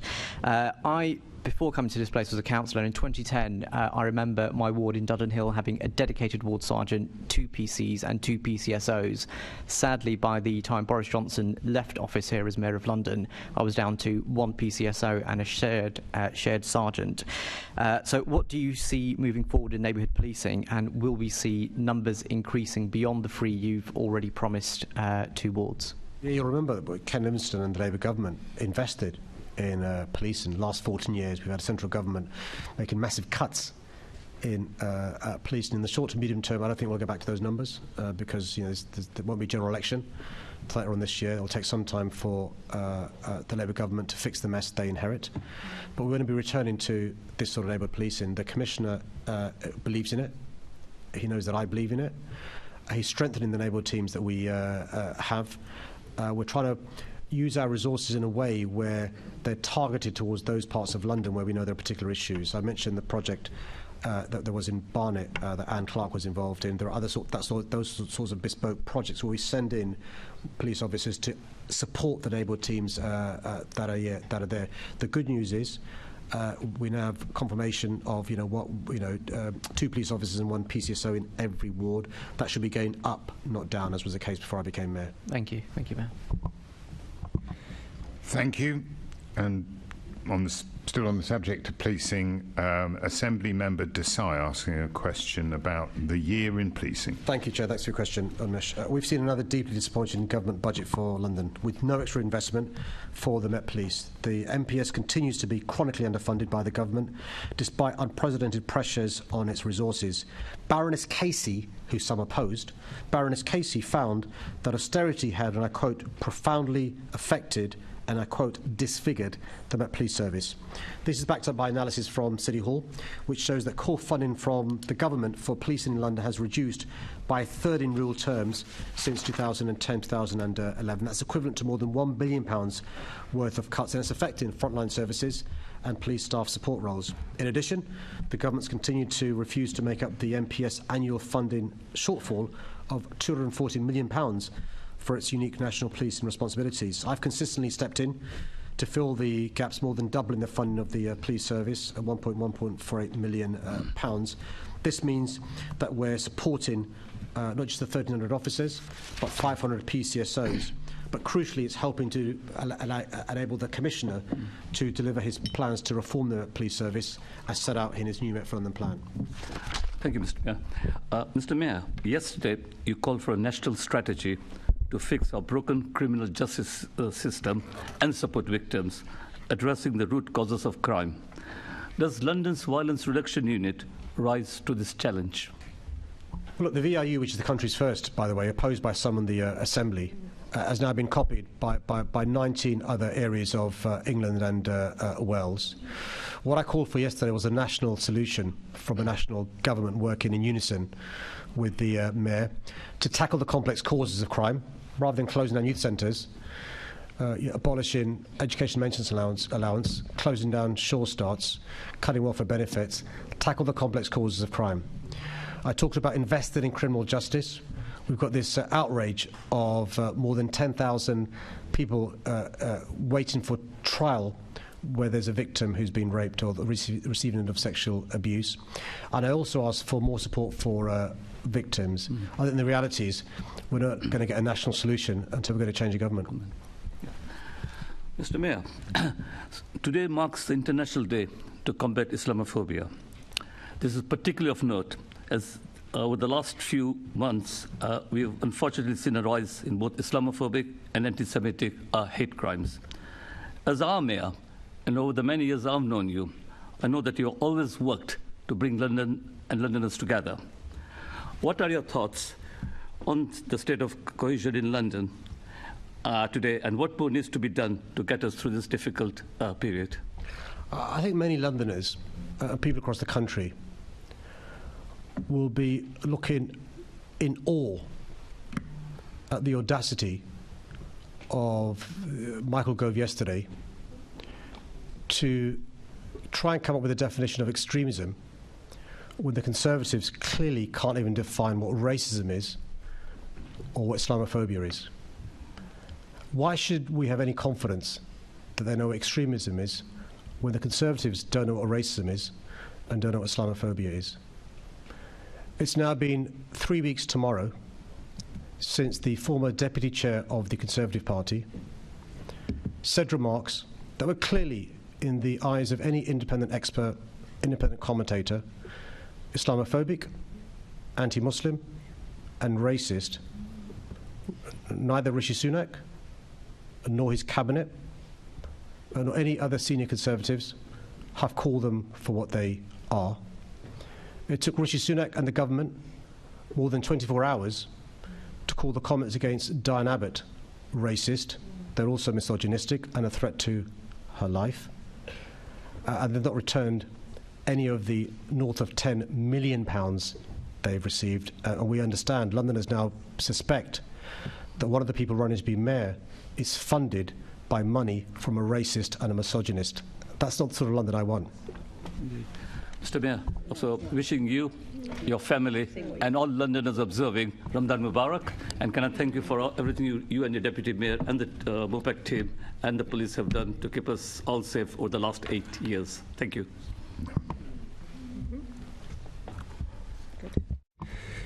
Thank you.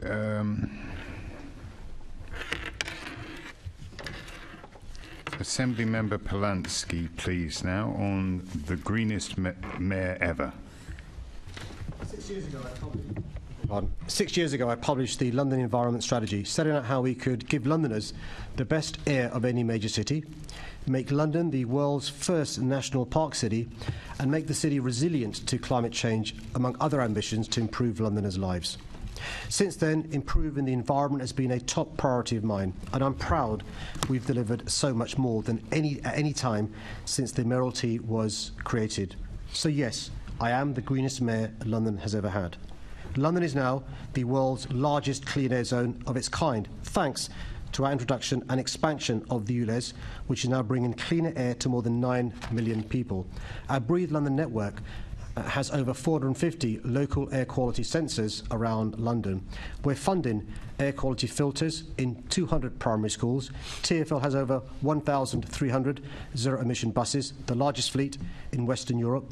A third of the country's electric vehicle charging network is in London. That's over 18,500 charging points, of which over 1,000 are rapid charging points. London's carbon emissions reduced by 19% between 2016 and 2021. We've quadrupled London's cycle network since 2016 to 360 kilometres. A quarter of all Londoners now live within 400 metres of a high-quality cycle route.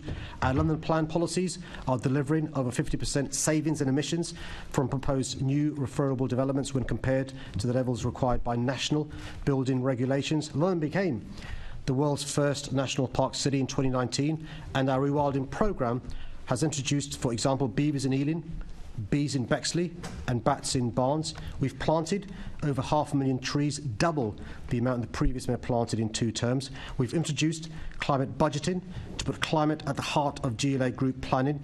Our Warmer Homes programme has upgraded over 5,100 homes since 2018 with improvements to heating, insulation and ventilation. We're equipping Londoners with the green skills of the future, creating our Green Skills Academy and allocating 10% of the adult education budget to green skills.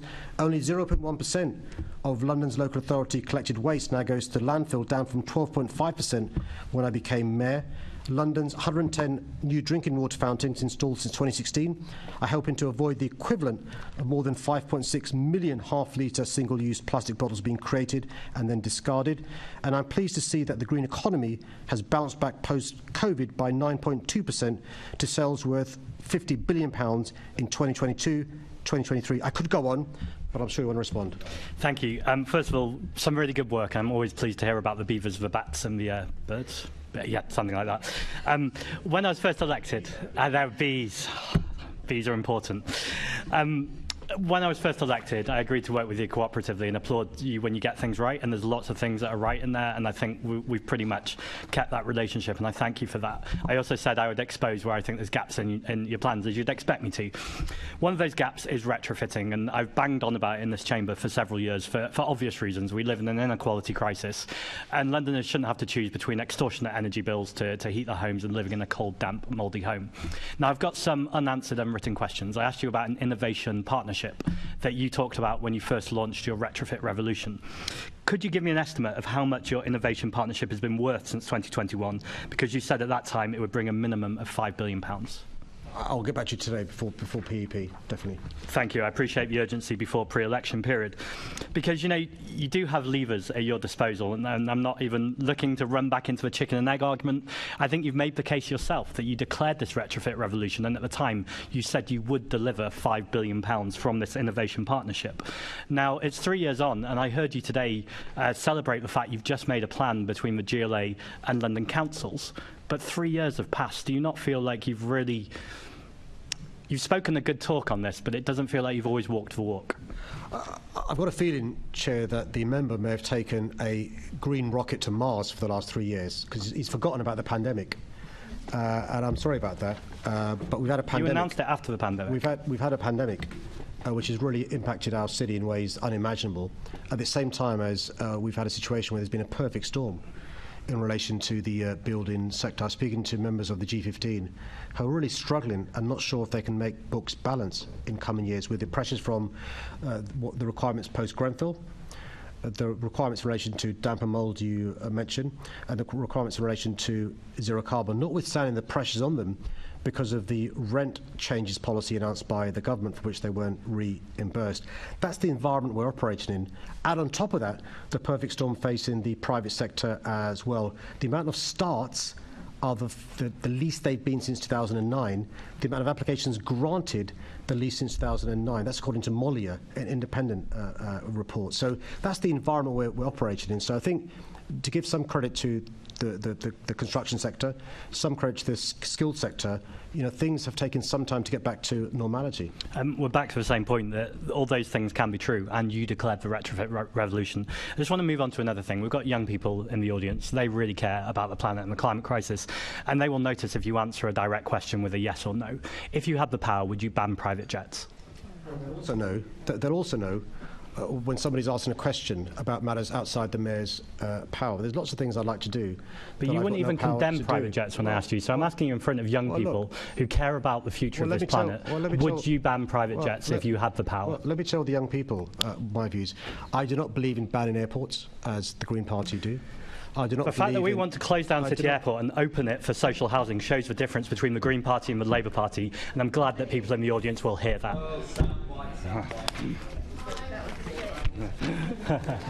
He got his clip, Tony. That's what it's all about.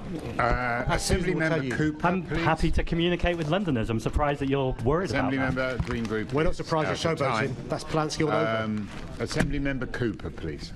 Thank you very much, Chair. I'm actually going to go back to Assembly Member Pidgeon, who a very long time ago talked about devolution of powers.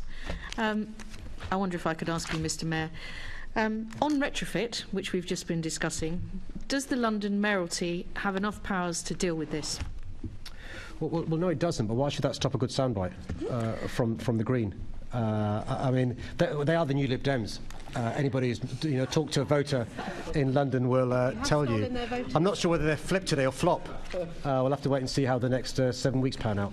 On private jets, does the London Mayoralty have the power to ban private jets? It's a classic, for those watching, a classic example of saying the Mayor's got no power to do, but it's good clickbait for the Greens. And listen, that's politics, right? And another area that we have talked about before, you've obviously, I seem to remember back in 2016, when I first arrived in this place, and so did you, that most of the fossil emanations that were coming from London were related to mobility. Is it not the case now that that is no longer true? Well, we know because of our policies in relation to that over the last 8 years, massive progress has been made. And to be fair, the Greens have been supportive of our policies in relation to the ULEZ and reducing emissions on transport. And I should commend them for that. It's really important to do so. I'm not sure where the Lib Dems stand this week in relation to our policies, in relation to ULEZ and to clean up the air in London. We know where the Tories stand. They're opposed to clean air in London. But you're right.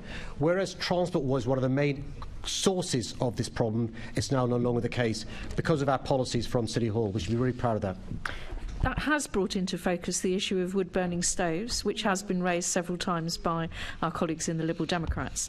Does the London Mayoralty have sufficient powers to deal with wood-burning stoves? Is this another area where the government centrally needs to step up and actually do something about this? Because it's a lot of particulate matter as well as the other emanations. But absolutely right, as ever. But we do know that local authorities have some powers, not enough, but some powers. So you'd have thought the Lib Dems would be showing Lib Dem councils as poster boys and poster girls for all the things that could happen. They're not, though. What they're doing instead is finger pointing and blaming others. We've got no powers of wood-burning stoves. What we can do is use our convening power to lobby, to educate, and to try and persuade the government to give councils the resources they need to take proper enforcement action. Finally, Mr. Mayor, I was invited to go to Paris on Wednesday and was speaking at a meeting with one of the deputy mayors for Paris, and we were focusing on what needs to happen in terms of climate resilience in the event that Paris has suffered from excess summer deaths already in heat waves, and they're starting to look at resilience. Now, Emma Howard-Boyd is actually in the building today talking to the deputy mayor for the environment about what London needs to do in terms of preparation for resilience, and you took the step of inviting her to produce a report on this, and I just wondered if you could say a few words looking to the future of what we really need to be addressing in the next term, in your next term, around climate resilience. Well, you've given just one example. There are many of the things we can learn from other cities. The Tories are now against us visiting any cities, even though when they had a mayor, he was hopping on and off planes every other week. I think he was going to Cannes, though, to go to the MIPIM Developers Conference. Is that what they call it nowadays? And the point is, sometimes you can learn from other cities. So we know other cities, particularly in Europe, are a bit ahead of us when it comes to the consequences of climate change, the heat waves, and some of the things they've done we can learn from. I'll give you an example. The impact of simple things like shading because of planting trees. How you design homes in a way that you can have taller buildings, bigger windows, so you don't need air conditioning, which can be a big challenge when it comes to addressing the climate emergency. So just like your conversation in Paris led to you coming back with ideas, there's things we can learn from Paris and cities across the globe through C40, which isn't some George Soros conspiracy, by the way, for supporters of their party. The C40 are looking at how we can learn from each other in relation to making progress in these sorts of issues. We've got to be adapting our city and making it more resilient. I mean, I'd like to commend my colleagues on this side. Some time ago now, Assemblymember Clark was asking about wildfires and the need to prepare for that. Assemblymember Sheikh was talking about what we need to be doing in terms of planning and taking efforts to make sure our buildings are able to be lived in going into the future. And I'd also like to thank you for your leadership in the C40 cities as the Chair. Thank you, Chair. Thank you, Chair. Can I just respond by saying in particular to Nick, Onka and Caroline? This is their last Mayor's Question Time. Hopefully for the rest of us it's not our last Mayor's... Sorry? Oh, I beg your pardon, Peter. I didn't know that. I'm so sorry. It wasn't in my briefing. I'm so sorry, Peter. News to me, but I didn't know, honestly. So can I just put on record, Chair, in my time, if I may, or Labour time, my thanks to Peter. I know you stepped down, Peter, Nick, Caroline and Onka. For those watching this outside of this room, we are incredibly courteous.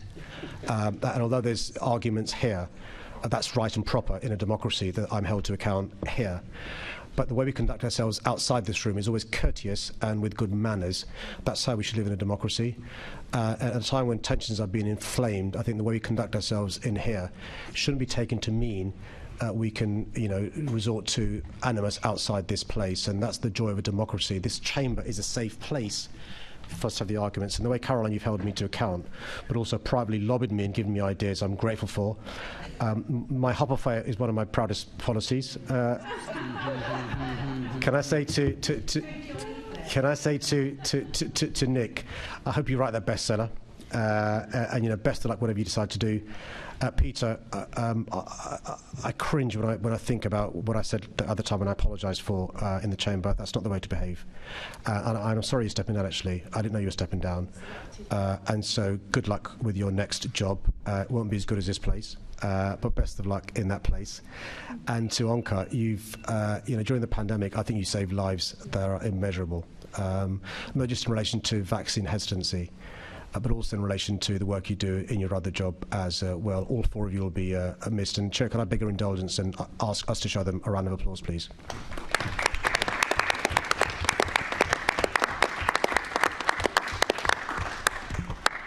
Thank you. If I can now that all questions have been asked, nobody indicating, Mr. Mayor, you are free to go.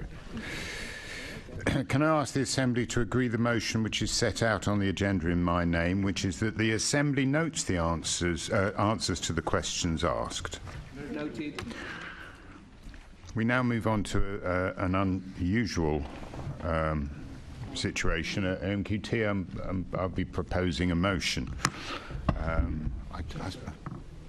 Oh, you're free to go. You're free to go. Sorry, I did say, yeah.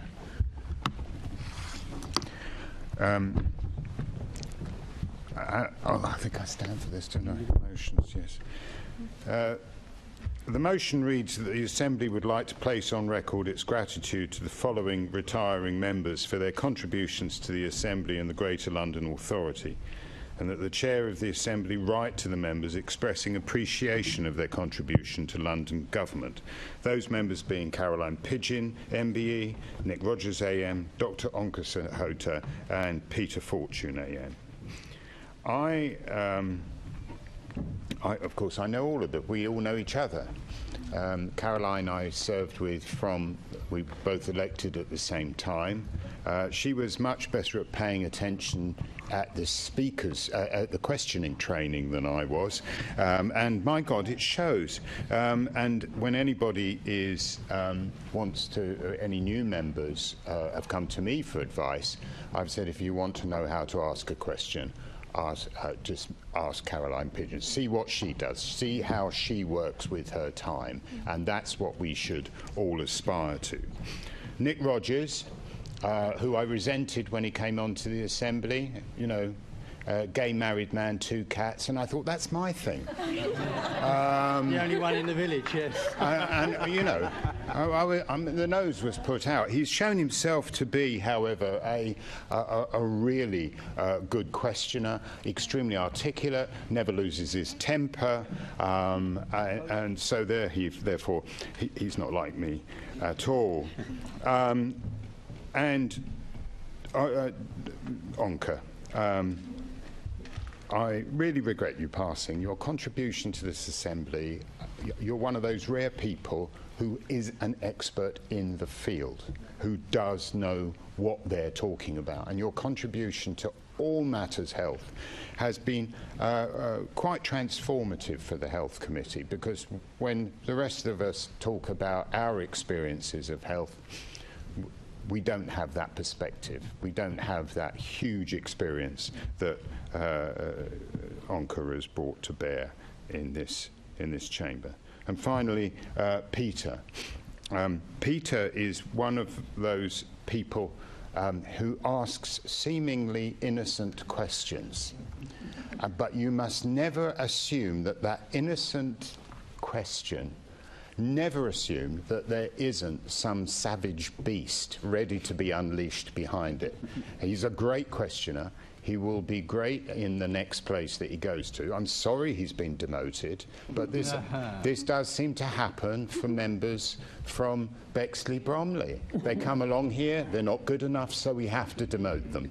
So I'm sorry about that. I'm sorry about that, Peter. I really do regret it. But you may have some fun in the next place, who can tell? But they will certainly benefit from your ability to eviscerate officials, ministers, and anybody you happen to question. So I'm really, we really have lost 4 extremely important members to this assembly.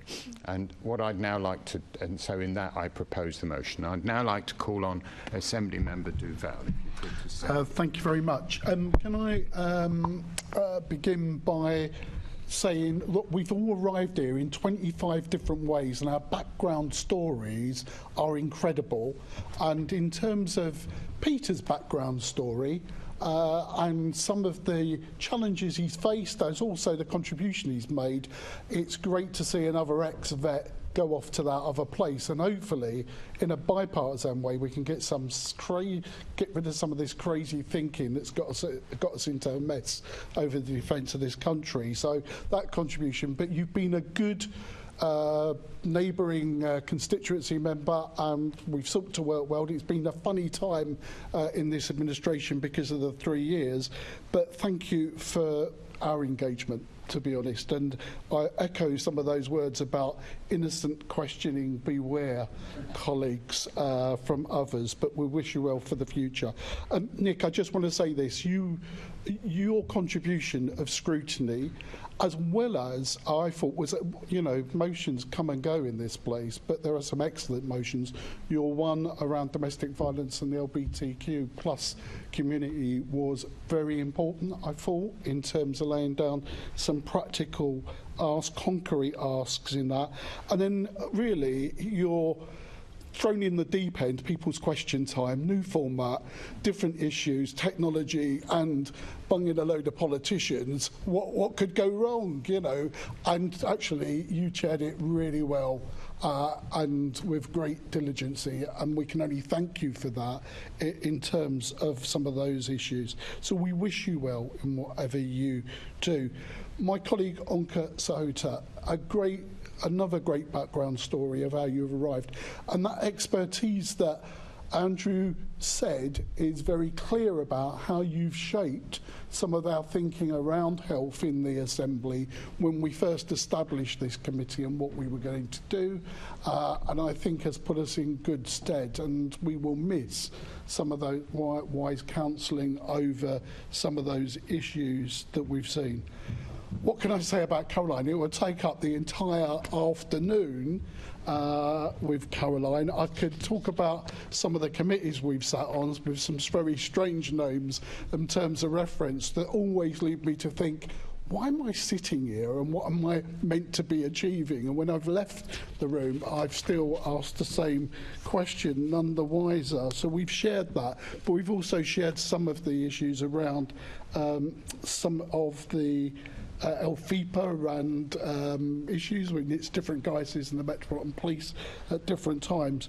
What you know, the chair said it, you are a great scrutineer. You are a credit to your party. You have made an impact in terms of some of the questions. I've always urged my members here, if you do want to understand around issues and how to make best use of your time and be disciplined about it and get your points across, I say play the tape back of Caroline and some of the questions to the Mayor or to others. You've done some incredible work on scrutiny, and some of it we've done together. The Curie is a case in question. I am very grateful for the personal support during my time when I was missing in action, along with Susan and Caroline R. You were a real source of support, not just my colleagues here, but in terms of just seeing me through what was personally a very difficult time. So I think, you know, in terms of your contribution, we all make contributions and they're all equally valid and should be recognised in that sense. But for me, your contribution to about scrutiny is one that I endeavour to try to follow. I fail miserably. But thank you for your contributions. Thank you to all about the contributions that you've made to this great institution, because if we don't say it, no one else is going to say it. It's not perfect. Don't think it's perfect. We can always strive for it to being better. But it does play a role in strategic governance of London and regionalism in this country, albeit if others have lost their way, we should still keep this torch alive for a body such as ours, as in terms of an executive mayor working on behalf of Londoners. Thank you. Thank you. Assembly Member Garrett, would you like to say some words?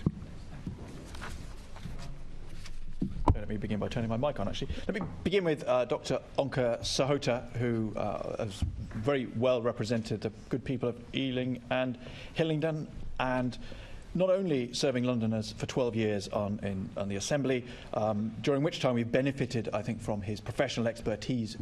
He served throughout those 12 years on the Health Committee, 9 of those 12, chairing it. You know, his background, as the chair said, you know, a real job, doing real work as a general practitioner, and bringing that benefit to here has been very valuable. He's also served, of course, as chairman and deputy chairman, currently serving as deputy chairman of the Assembly, which is a difficult job in 2 parts. Representing the Assembly out and about in London at all kinds of civic events across the city, but also chairing our meetings and trying to bring order to a group of people who are not always as orderly as we might perhaps wish to be. I think it's a difficult job, and he's done it with aplomb. Thank you, Dr. Onka Sahota. Next, I'd like to thank Caroline Pidgeon, who's served in the Assembly since 2008. And when we're preparing these remarks, they sent us a document with all the stuff they've been doing. And there's pages. Yeah. There's pages.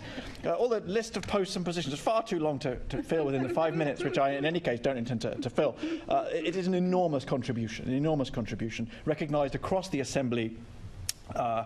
This sounds like one of those awful backhanded compliments, doesn't it? As part of the institutional memory of this institute, which is not a diplomatic way of saying that long in the tooth. It is a very positive way of saying that institutions like this are a sort of constant cycle of new people coming in, and the people who have been here for a long time represent something important in that, and something important that is being lost. It is a real loss to the Assembly. And I would like to say on a personal note, echoing actually some of the points that I've made before, when I think about the way that my own style of questioning, my style of scrutiny has evolved. You know, I've been a trainee in the Caroline Pidgeon, unofficial trainee in the Caroline Pidgeon Scrutineer Mentoring Programme, which is now sadly coming to an end. I think one of many who've been on that programme. And finally, I'd like to mention the 2 members of my own group, the quitters and splitters that we have among us, who are decided that they would better spend their time elsewhere. So, firstly, Nick Rogers. It's not only been a fantastic colleague, he's become a good friend, and his valuable professional expertise from the railways that he's brought someone who's had a real job before coming here. But I think it's testament to Nick's energy and range of interests that in his time here he's produced reports on the LGBT domestic violence, which is an underreported issue, on co-housing. New report, I'm sure you've all been reading it this week. It's an excellent report. You should look at that. And his brilliantly named Spaghetti Southwestern report on transport in southwest London. Two of those, I think, under-researched issues, under-considered issues that actually are very important. And I think Nick has shone a spotlight on them, not to mention his new interest in airships. And finally, Peter Fortune. So yesterday, we thought, this was the confusion we've had today, up until yesterday, we thought that we only had 3 people leaving, but like Indiana Jones, the theme music has struck up and the stone portcullis has been ominously descending. And at the 11th hour, Peter has ducked and rolled underneath, and he's grabbed his hat and his whip, and he's off. And we will miss, I think, about Peter, several things. His forensic and quick-witted approach to questioning, I think, has been mentioned before. I think what those in our group particularly will miss is his attention to detail, not just in here, but in our other discussions.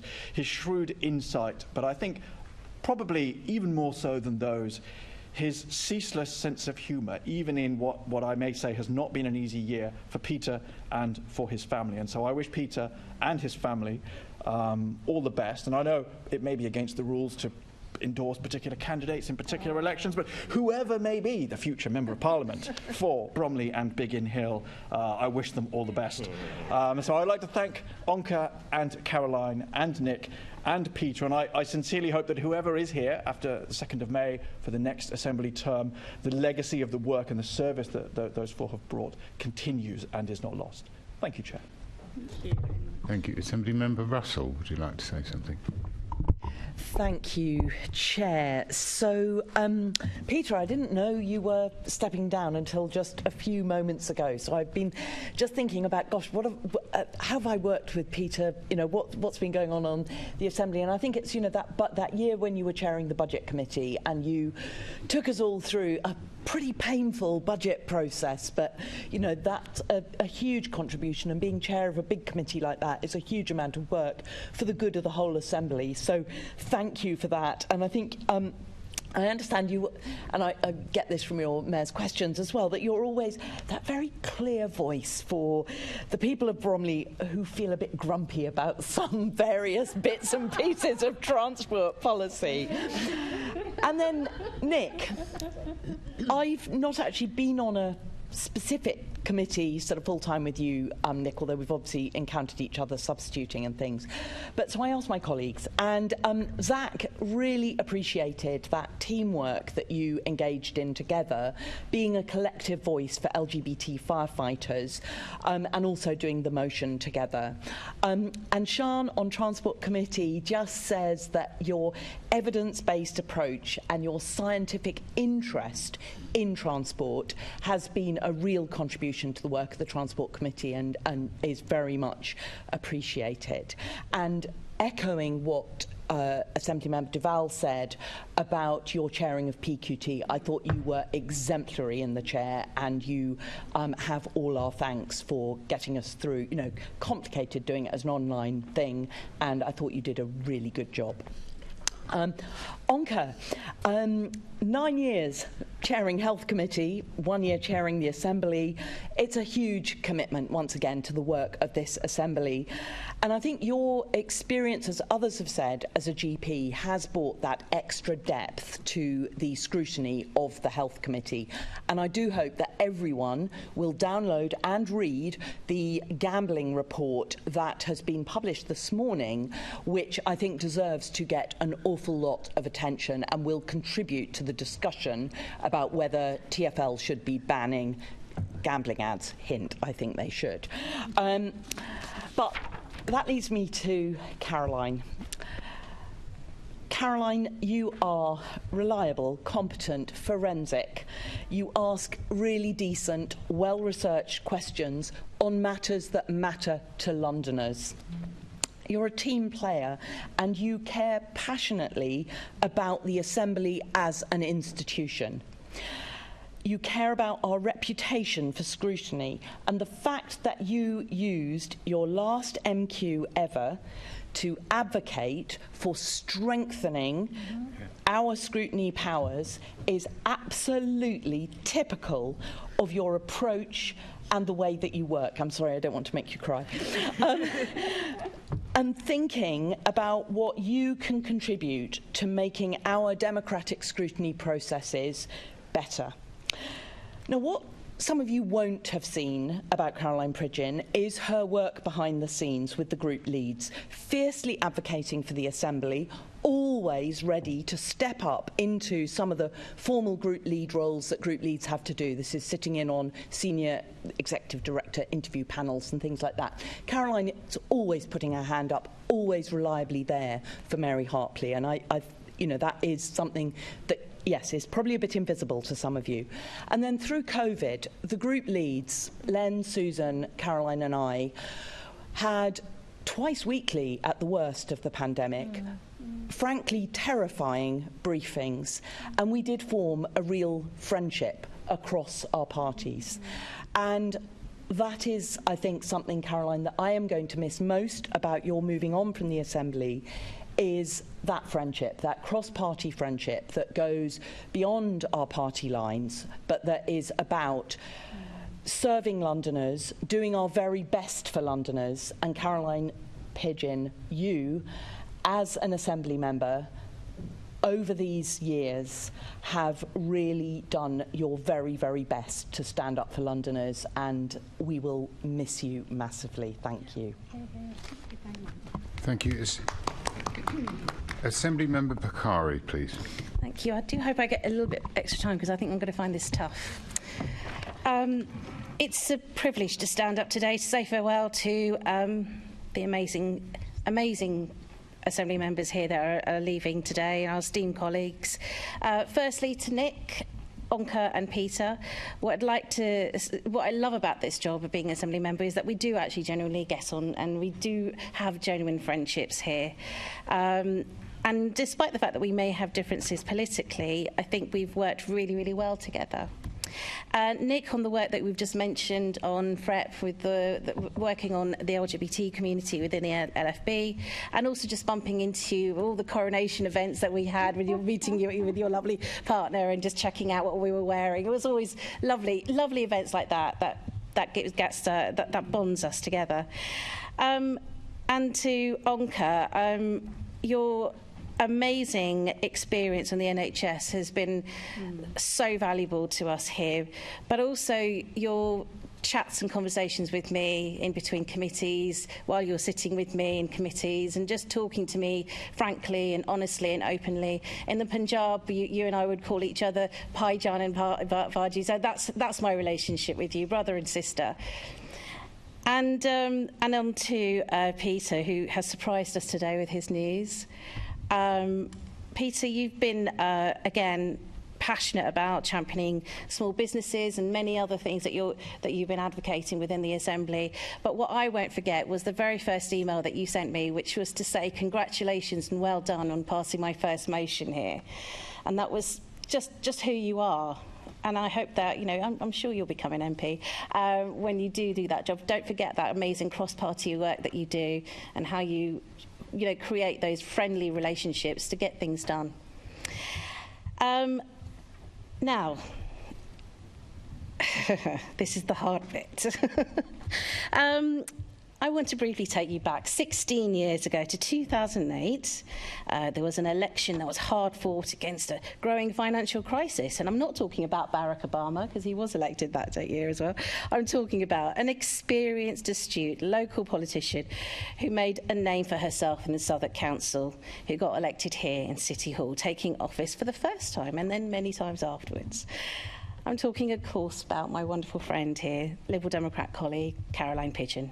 It's with a very, very heavy heart that I take the opportunity to say a public goodbye to Caroline for her incredible service to London and Londoners on this Assembly. Caroline is a born campaigner. She's absolutely brilliant at the doors. She's also a terrific scrutineer. I've seen firsthand how tirelessly she works to defend and uplift Londoners. She has campaigned to keep them safe, promoting new initiatives to tackle knife crime and hate crime, and has fought alongside local people against damaging police station closures. Now, dare I mention the word estate strategy? Don't worry, we will continue asking for it, Caroline, because your legacy will definitely live on. Caroline is a self-confessed transport geek and is truly passionate about ensuring Londoners continue to have a first-class transport service that they deserve. Her brilliant one-hour bus fare idea that we just heard about, which was taken on by the Mayor and launched as the Hopper Fare, will be also something that we will always remember you by. She's worked closely with senior figures on huge projects like Crossrail, HS2, and held rail bosses to account many a time on issues such as timetabling and ticket prices, which also make such a massive difference to Londoners. And as you've all mentioned, her detailed knowledge and genuine enthusiasm to become a very persuasive voice here for our city. Caroline has always championed London to be inclusive and an international city, and she was the first person who'd say, London is open. Now that idea has also been taken up as well. Now, behind the scenes, Caroline takes on a huge amount of casework supporting Londoners with individual needs and concerns. I have not actually met one black cabbie yet who doesn't know Caroline Pigeon. Now, I imagine that there will be also some staff here in the Mayor's office who will be breathing a sense of relief because of the prolific written questioning that you do towards holding the Mayor account. Now, I'm sure many of the colleagues around the room here, both Assembly members and officers here at the GLA, will recognise that Caroline's departure is not just the Lib Dem group and the Assembly as a whole that is losing such an important colleague. Caroline's works incredibly hard. She's not afraid to ask really difficult, tough questions. Is very generous also with her time and has the ability to build relationships, as we've said, across the parties. And as we end this term and look towards a new one in May, I'm sure I won't be alone in taking what I've learned from Caroline with me, pending all the election results, ensuring that proper scrutiny, thoughtful policy ideas and engagement with Londoners are the things that this Assembly is truly known for. Caroline, thank you for being my mentor, my guide, and most importantly, my friend. You are always willing to share pointers and good ideas. You have a wicked sense of humour, making me giggle at the wrong times. That's what I'm doing half the time during the meetings. And as you always have a stash of chocolates, just in case when we have those long meetings, you have always had my back and made me feel safe. What sometimes is quite a scary place in the political world. I really don't know how I'm going to cope without you. Many Lib Dem AMs cherish your commitment and loyalty to this job, which is why I know that I can rely on you after your departure, and I know that in the future you will always be there for me because you are truly selfless in this regard. Caroline, may I wish you every success in your new chapter. Say thank you for everything that you've done for us and for our colleagues and for London. Thank you.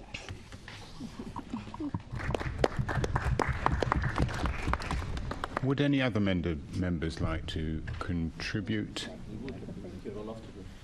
Perhaps we should, I don't know if any of the members who will be leaving would like to say any words. Assembly Member Pigeon, please. I know everyone wants to go and have lunch, but I had made some notes, and thank you for all the kind words. And it is emotional stepping down today. Well, not today. I've got 2 months left or something like that. So, but what I want to say is, when I arrived here, I was the youngest Assembly member. And obviously, times have changed. Look around the chamber. But, we were in that fantastic purpose-built home by Tower Bridge. We had the Olympic rings up on there. And with that great energy about delivering the 2012 Games. And didn't we do us proud, the city proud, and David Beckham running up the stairs with the Olympic torch ahead of the opening ceremony. Really exciting times. And then in all my time, I've seen things from the first drill in the ground out at Canary Wharf for Crossrail to going to see the late Queen open the Elizabeth line at Paddington. I've driven new tube trains with Joanne up in the Midlands somewhere, been on so many hard hat visits around London, the new Museum of London, Joanne and I also went to the other week, Thames Tideway super sewer under the Thames, but also using our role, using our forensic questioning, through that uncovering the unusual procurement for the Garden Bridge project, which then led to us summonsing the then Home Secretary, or Foreign Secretary he was at the time, back to answer questions.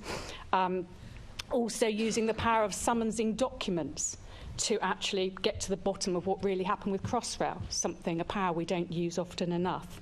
But also I have secured some very unusual small changes with National and Transport for London bylaws, which allows people who have guide dogs to go on moving escalators, which they couldn't do in the past. A small change that's transformed for those who have guide dogs. And also the 1 hour bus ticket, which even the Mayor has acknowledged was my idea that I championed for so long. I think it even says it on Wikipedia.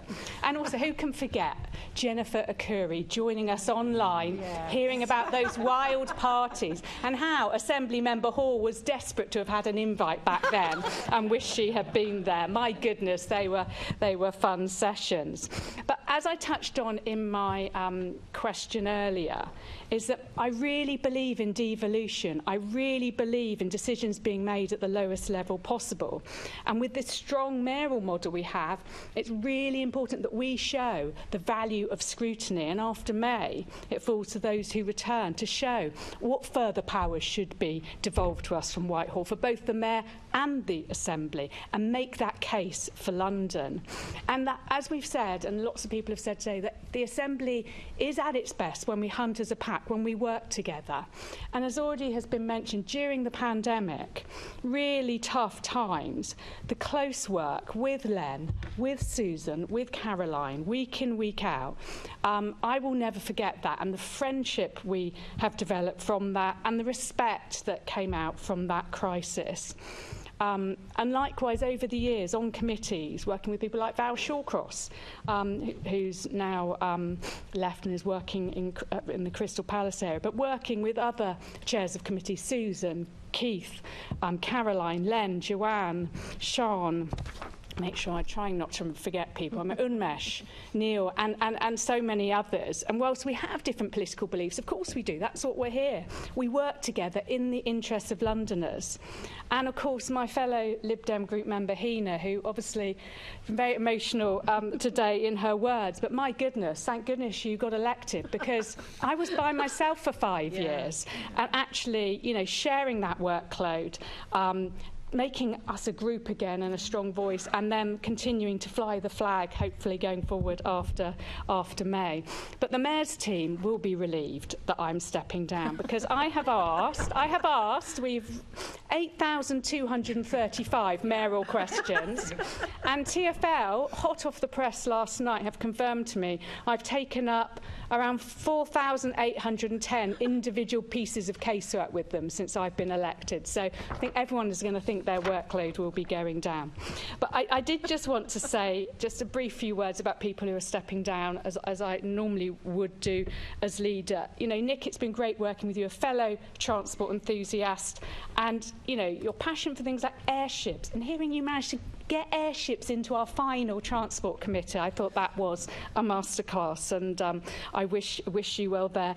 Dr. Onka Sahota, you know, we've heard about your passion for health and that strong voice here, but actually I remember you rushing off to assist a member of security staff who'd collapsed in the gallery at the old City Hall, making sure they were okay, checking what was going on there, and how you led our proceedings when the Queen died and the coronation of the King. You know, you did us all proud.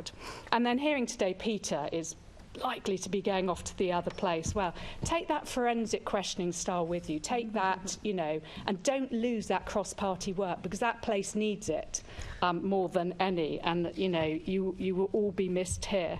But I really, really want to wish you all the very best and really urge you to return with that strong voice for London. But I also want to put on record my thanks to all the staff that support the Assembly.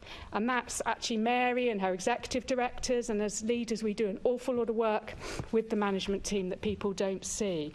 And then also, you know, Helen, Rebecca, Zoe and the whole team, because without them the smooth running of our work, our committees, our site visits would not happen, and this place would not work. So thank you all so much. Thank you all for being such lovely colleagues and friends, and I'm not completely disappearing off, and I look forward to seeing you all in the future as well. Thank you very much indeed.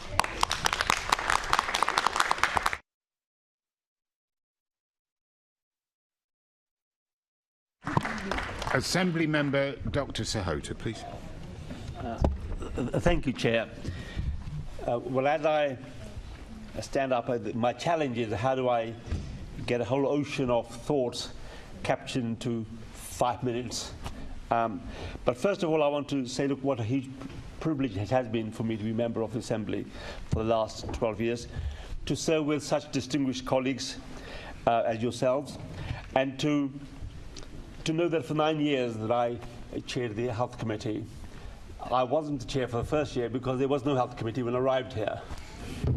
And then of course, we gave up the chairmanships of the Labour Group. That was 1 year. And then when I became chair of the Assembly, I thought that it would be too greedy of me to be chair of the Health Committee and chair of the Assembly. So I was very kindly,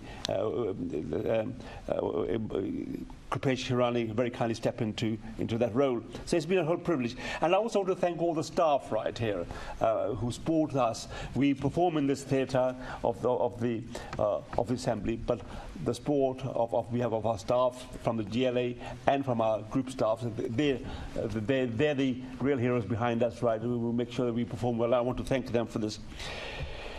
And it's just reflecting here that I came here as a little boy with a top knot. You know, I come from a Sikh family. I came to Hayes, and the next day when I came here, my hair was cut by my father because they wanted me to integrate better with the school children. And from that school in Hayes, my father was a working class man who worked in the bakery, but my grandfather was a civil servant who started his career in the British Raj. And I remember saying to my father, he said to me, we are no Nehrus and we are no Gandhis, right?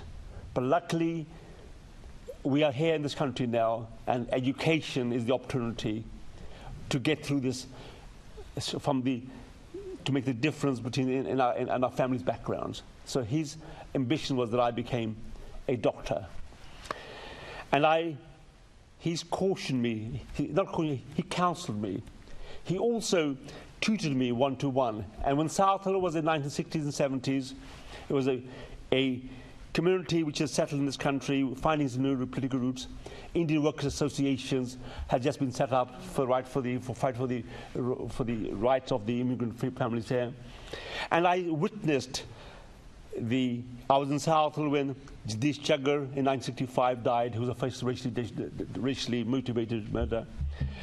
I was in the shadows of people like who became the first councillors in this country since 1947. And I also was in Southall when Tony Blair was murdered, was killed by a police baton, and we haven't still found any justice for that. But I was there. And what I'm saying is that I was growing up in this political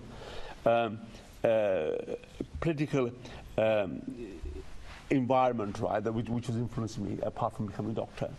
And in fact, I'll tell you, I stood or wanted to be a candidate in the council before I went to medical school. I joined the Labour Party before I joined the medical school.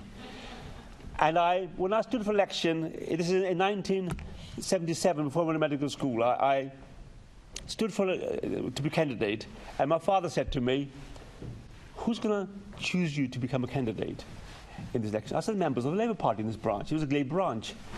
He said, give me the list of all those members and I'll see what I can do to help you. And I didn't get selected as candidate. And it was 3-4 days later on, Sarul Gill, who was a senior member whose council, he came up to me, he gets to me, look, the reason you didn't make it was because your father rang each one of us up saying, don't vote for my son. I want him to become a doctor, not a politician. And so I lost that selection. But in 2011, when I was about to stand as candidate here, I made sure my father came to the stage of my fundraising event. And I said, now tell them all in front of me that you do want them to vote for me. And so in 2012, I did win. And that was the news that Ken Livingstone had lost to Boris Johnson, but the Deputy Mayor for London was a member for Ealing and Lingdon. He had been the incumbent for 12 years. He had a majority of 20,500. And I was a new boy who had no political background, but who was passionate about the NHS, passionate about saving the A&E departments in West London, passionate about saving Ealing Hospital, which actually is in Southall and not in Ealing, but it's called Ealing Hospital. I was passionate about Charing Cross Hospital. And that evening, I overturned a majority of 20,500, a swing towards the Labour Party of 9%, and even standard.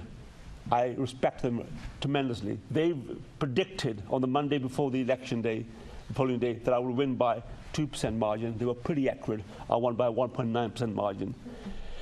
But that's been history. And I really want to thank the people of Ealing and Lingdon for returning me for 3 terms, for giving me their confidence, and for giving their ability to be here.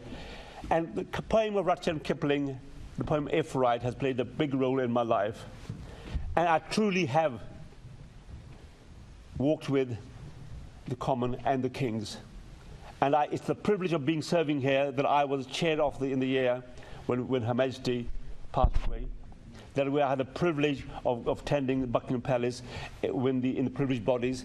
And when I was lucky to get the sight of the King and were able to introduce Len, Caroline, and Susan to the King. And it was a privilege which I would not have had hadn't I been here. And sometimes things happen in life. I couldn't have decided that I would be the chair of the Health Committee during the pandemic. You couldn't design those things. But those things happened, and I was very fortunate that, along with all of you, to stand up for Londoners and to help people come to terms with that unprecedented infection we had. So I've had a very privileged opportunities in life. And, you know, we talk about cost of living crisis, but we're really talking about is cost of opportunity crisis. It's the opportunities that people have been denied in the cost of living crisis. And the lives we have, there's a quote which says that same stone, different statues, because we make different strokes of choice. And it's the choices we take away from life or from people that will make sure that they make different choices. And the other finally thing is, look, resilience of families is important, resilience of communities is very important.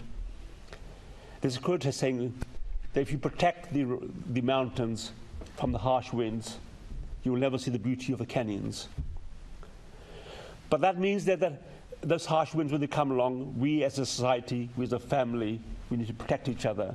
It will mold us, it will affect us, but we have a huge privilege in this body to help people, and I commend you for your hard work you do, and each one of us, I think, is passionate about the work we do. We believe in what we do. We may have different political views, but we are motivated by one thing, by improving people's lives, improving the opportunities, improving their choices. And I've been a real privilege here. And thank you very much for your chair, for indulging me, because I'm sure I've spoken more than 5 minutes. But thank you very much. Assembly Member Rogers. Assembly Member Rogers, please. Thank you, Chair. I'm not going to make a speech, but I just wanted to put on record my grateful thanks for all the kind words that Assembly members have spoken this afternoon.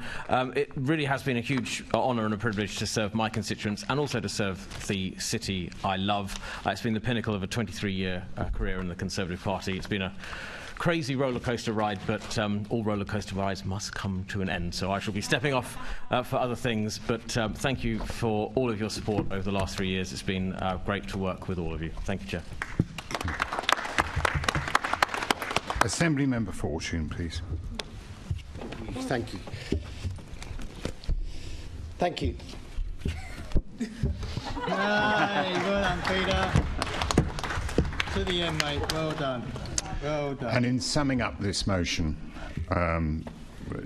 you don't want any more words. So can I just say, Caroline Pigeon, AM, Assembly Member Rogers, and Assembly Member Dr. Sahota, and Assembly Member Fortune, you are now out of time. Thank you. All those in favour of the motion, please indicate. It's unanimous, Chair. It's unanimous. She's changed her mind. We have a few more items of business, not very long. Can I ask Assembly Member... Item 7, can I ask the Assembly in relation to urgent matters only to give a general delegation of authority in respect to the Assembly's powers and functions, apart from those that cannot under the Greater London Authority Act 1999 be delegated to me as Chair of the Assembly in consultation with the GLA Oversight Committee, Chair of the GLA Oversight Committee, party group leaders and relevant committee chairs from the close of this meeting until the GLA elections on the 2nd of May 2024. The next scheduled meeting of the London Assembly will be the Assembly's annual meeting, which will take place at 10 a.m. on Friday the 10th of May 2024 in City Hall. There is no other urgent business, and so I bring this meeting to a close. Thank you.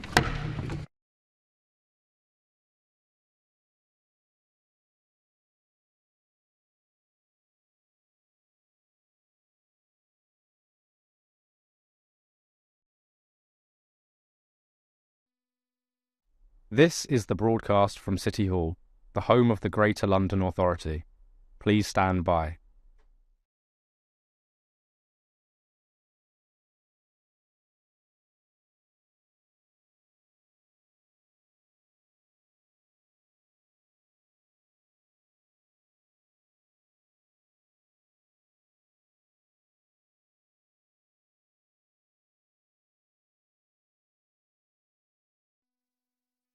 This is the broadcast from City Hall, the home of the Greater London Authority. Please stand by.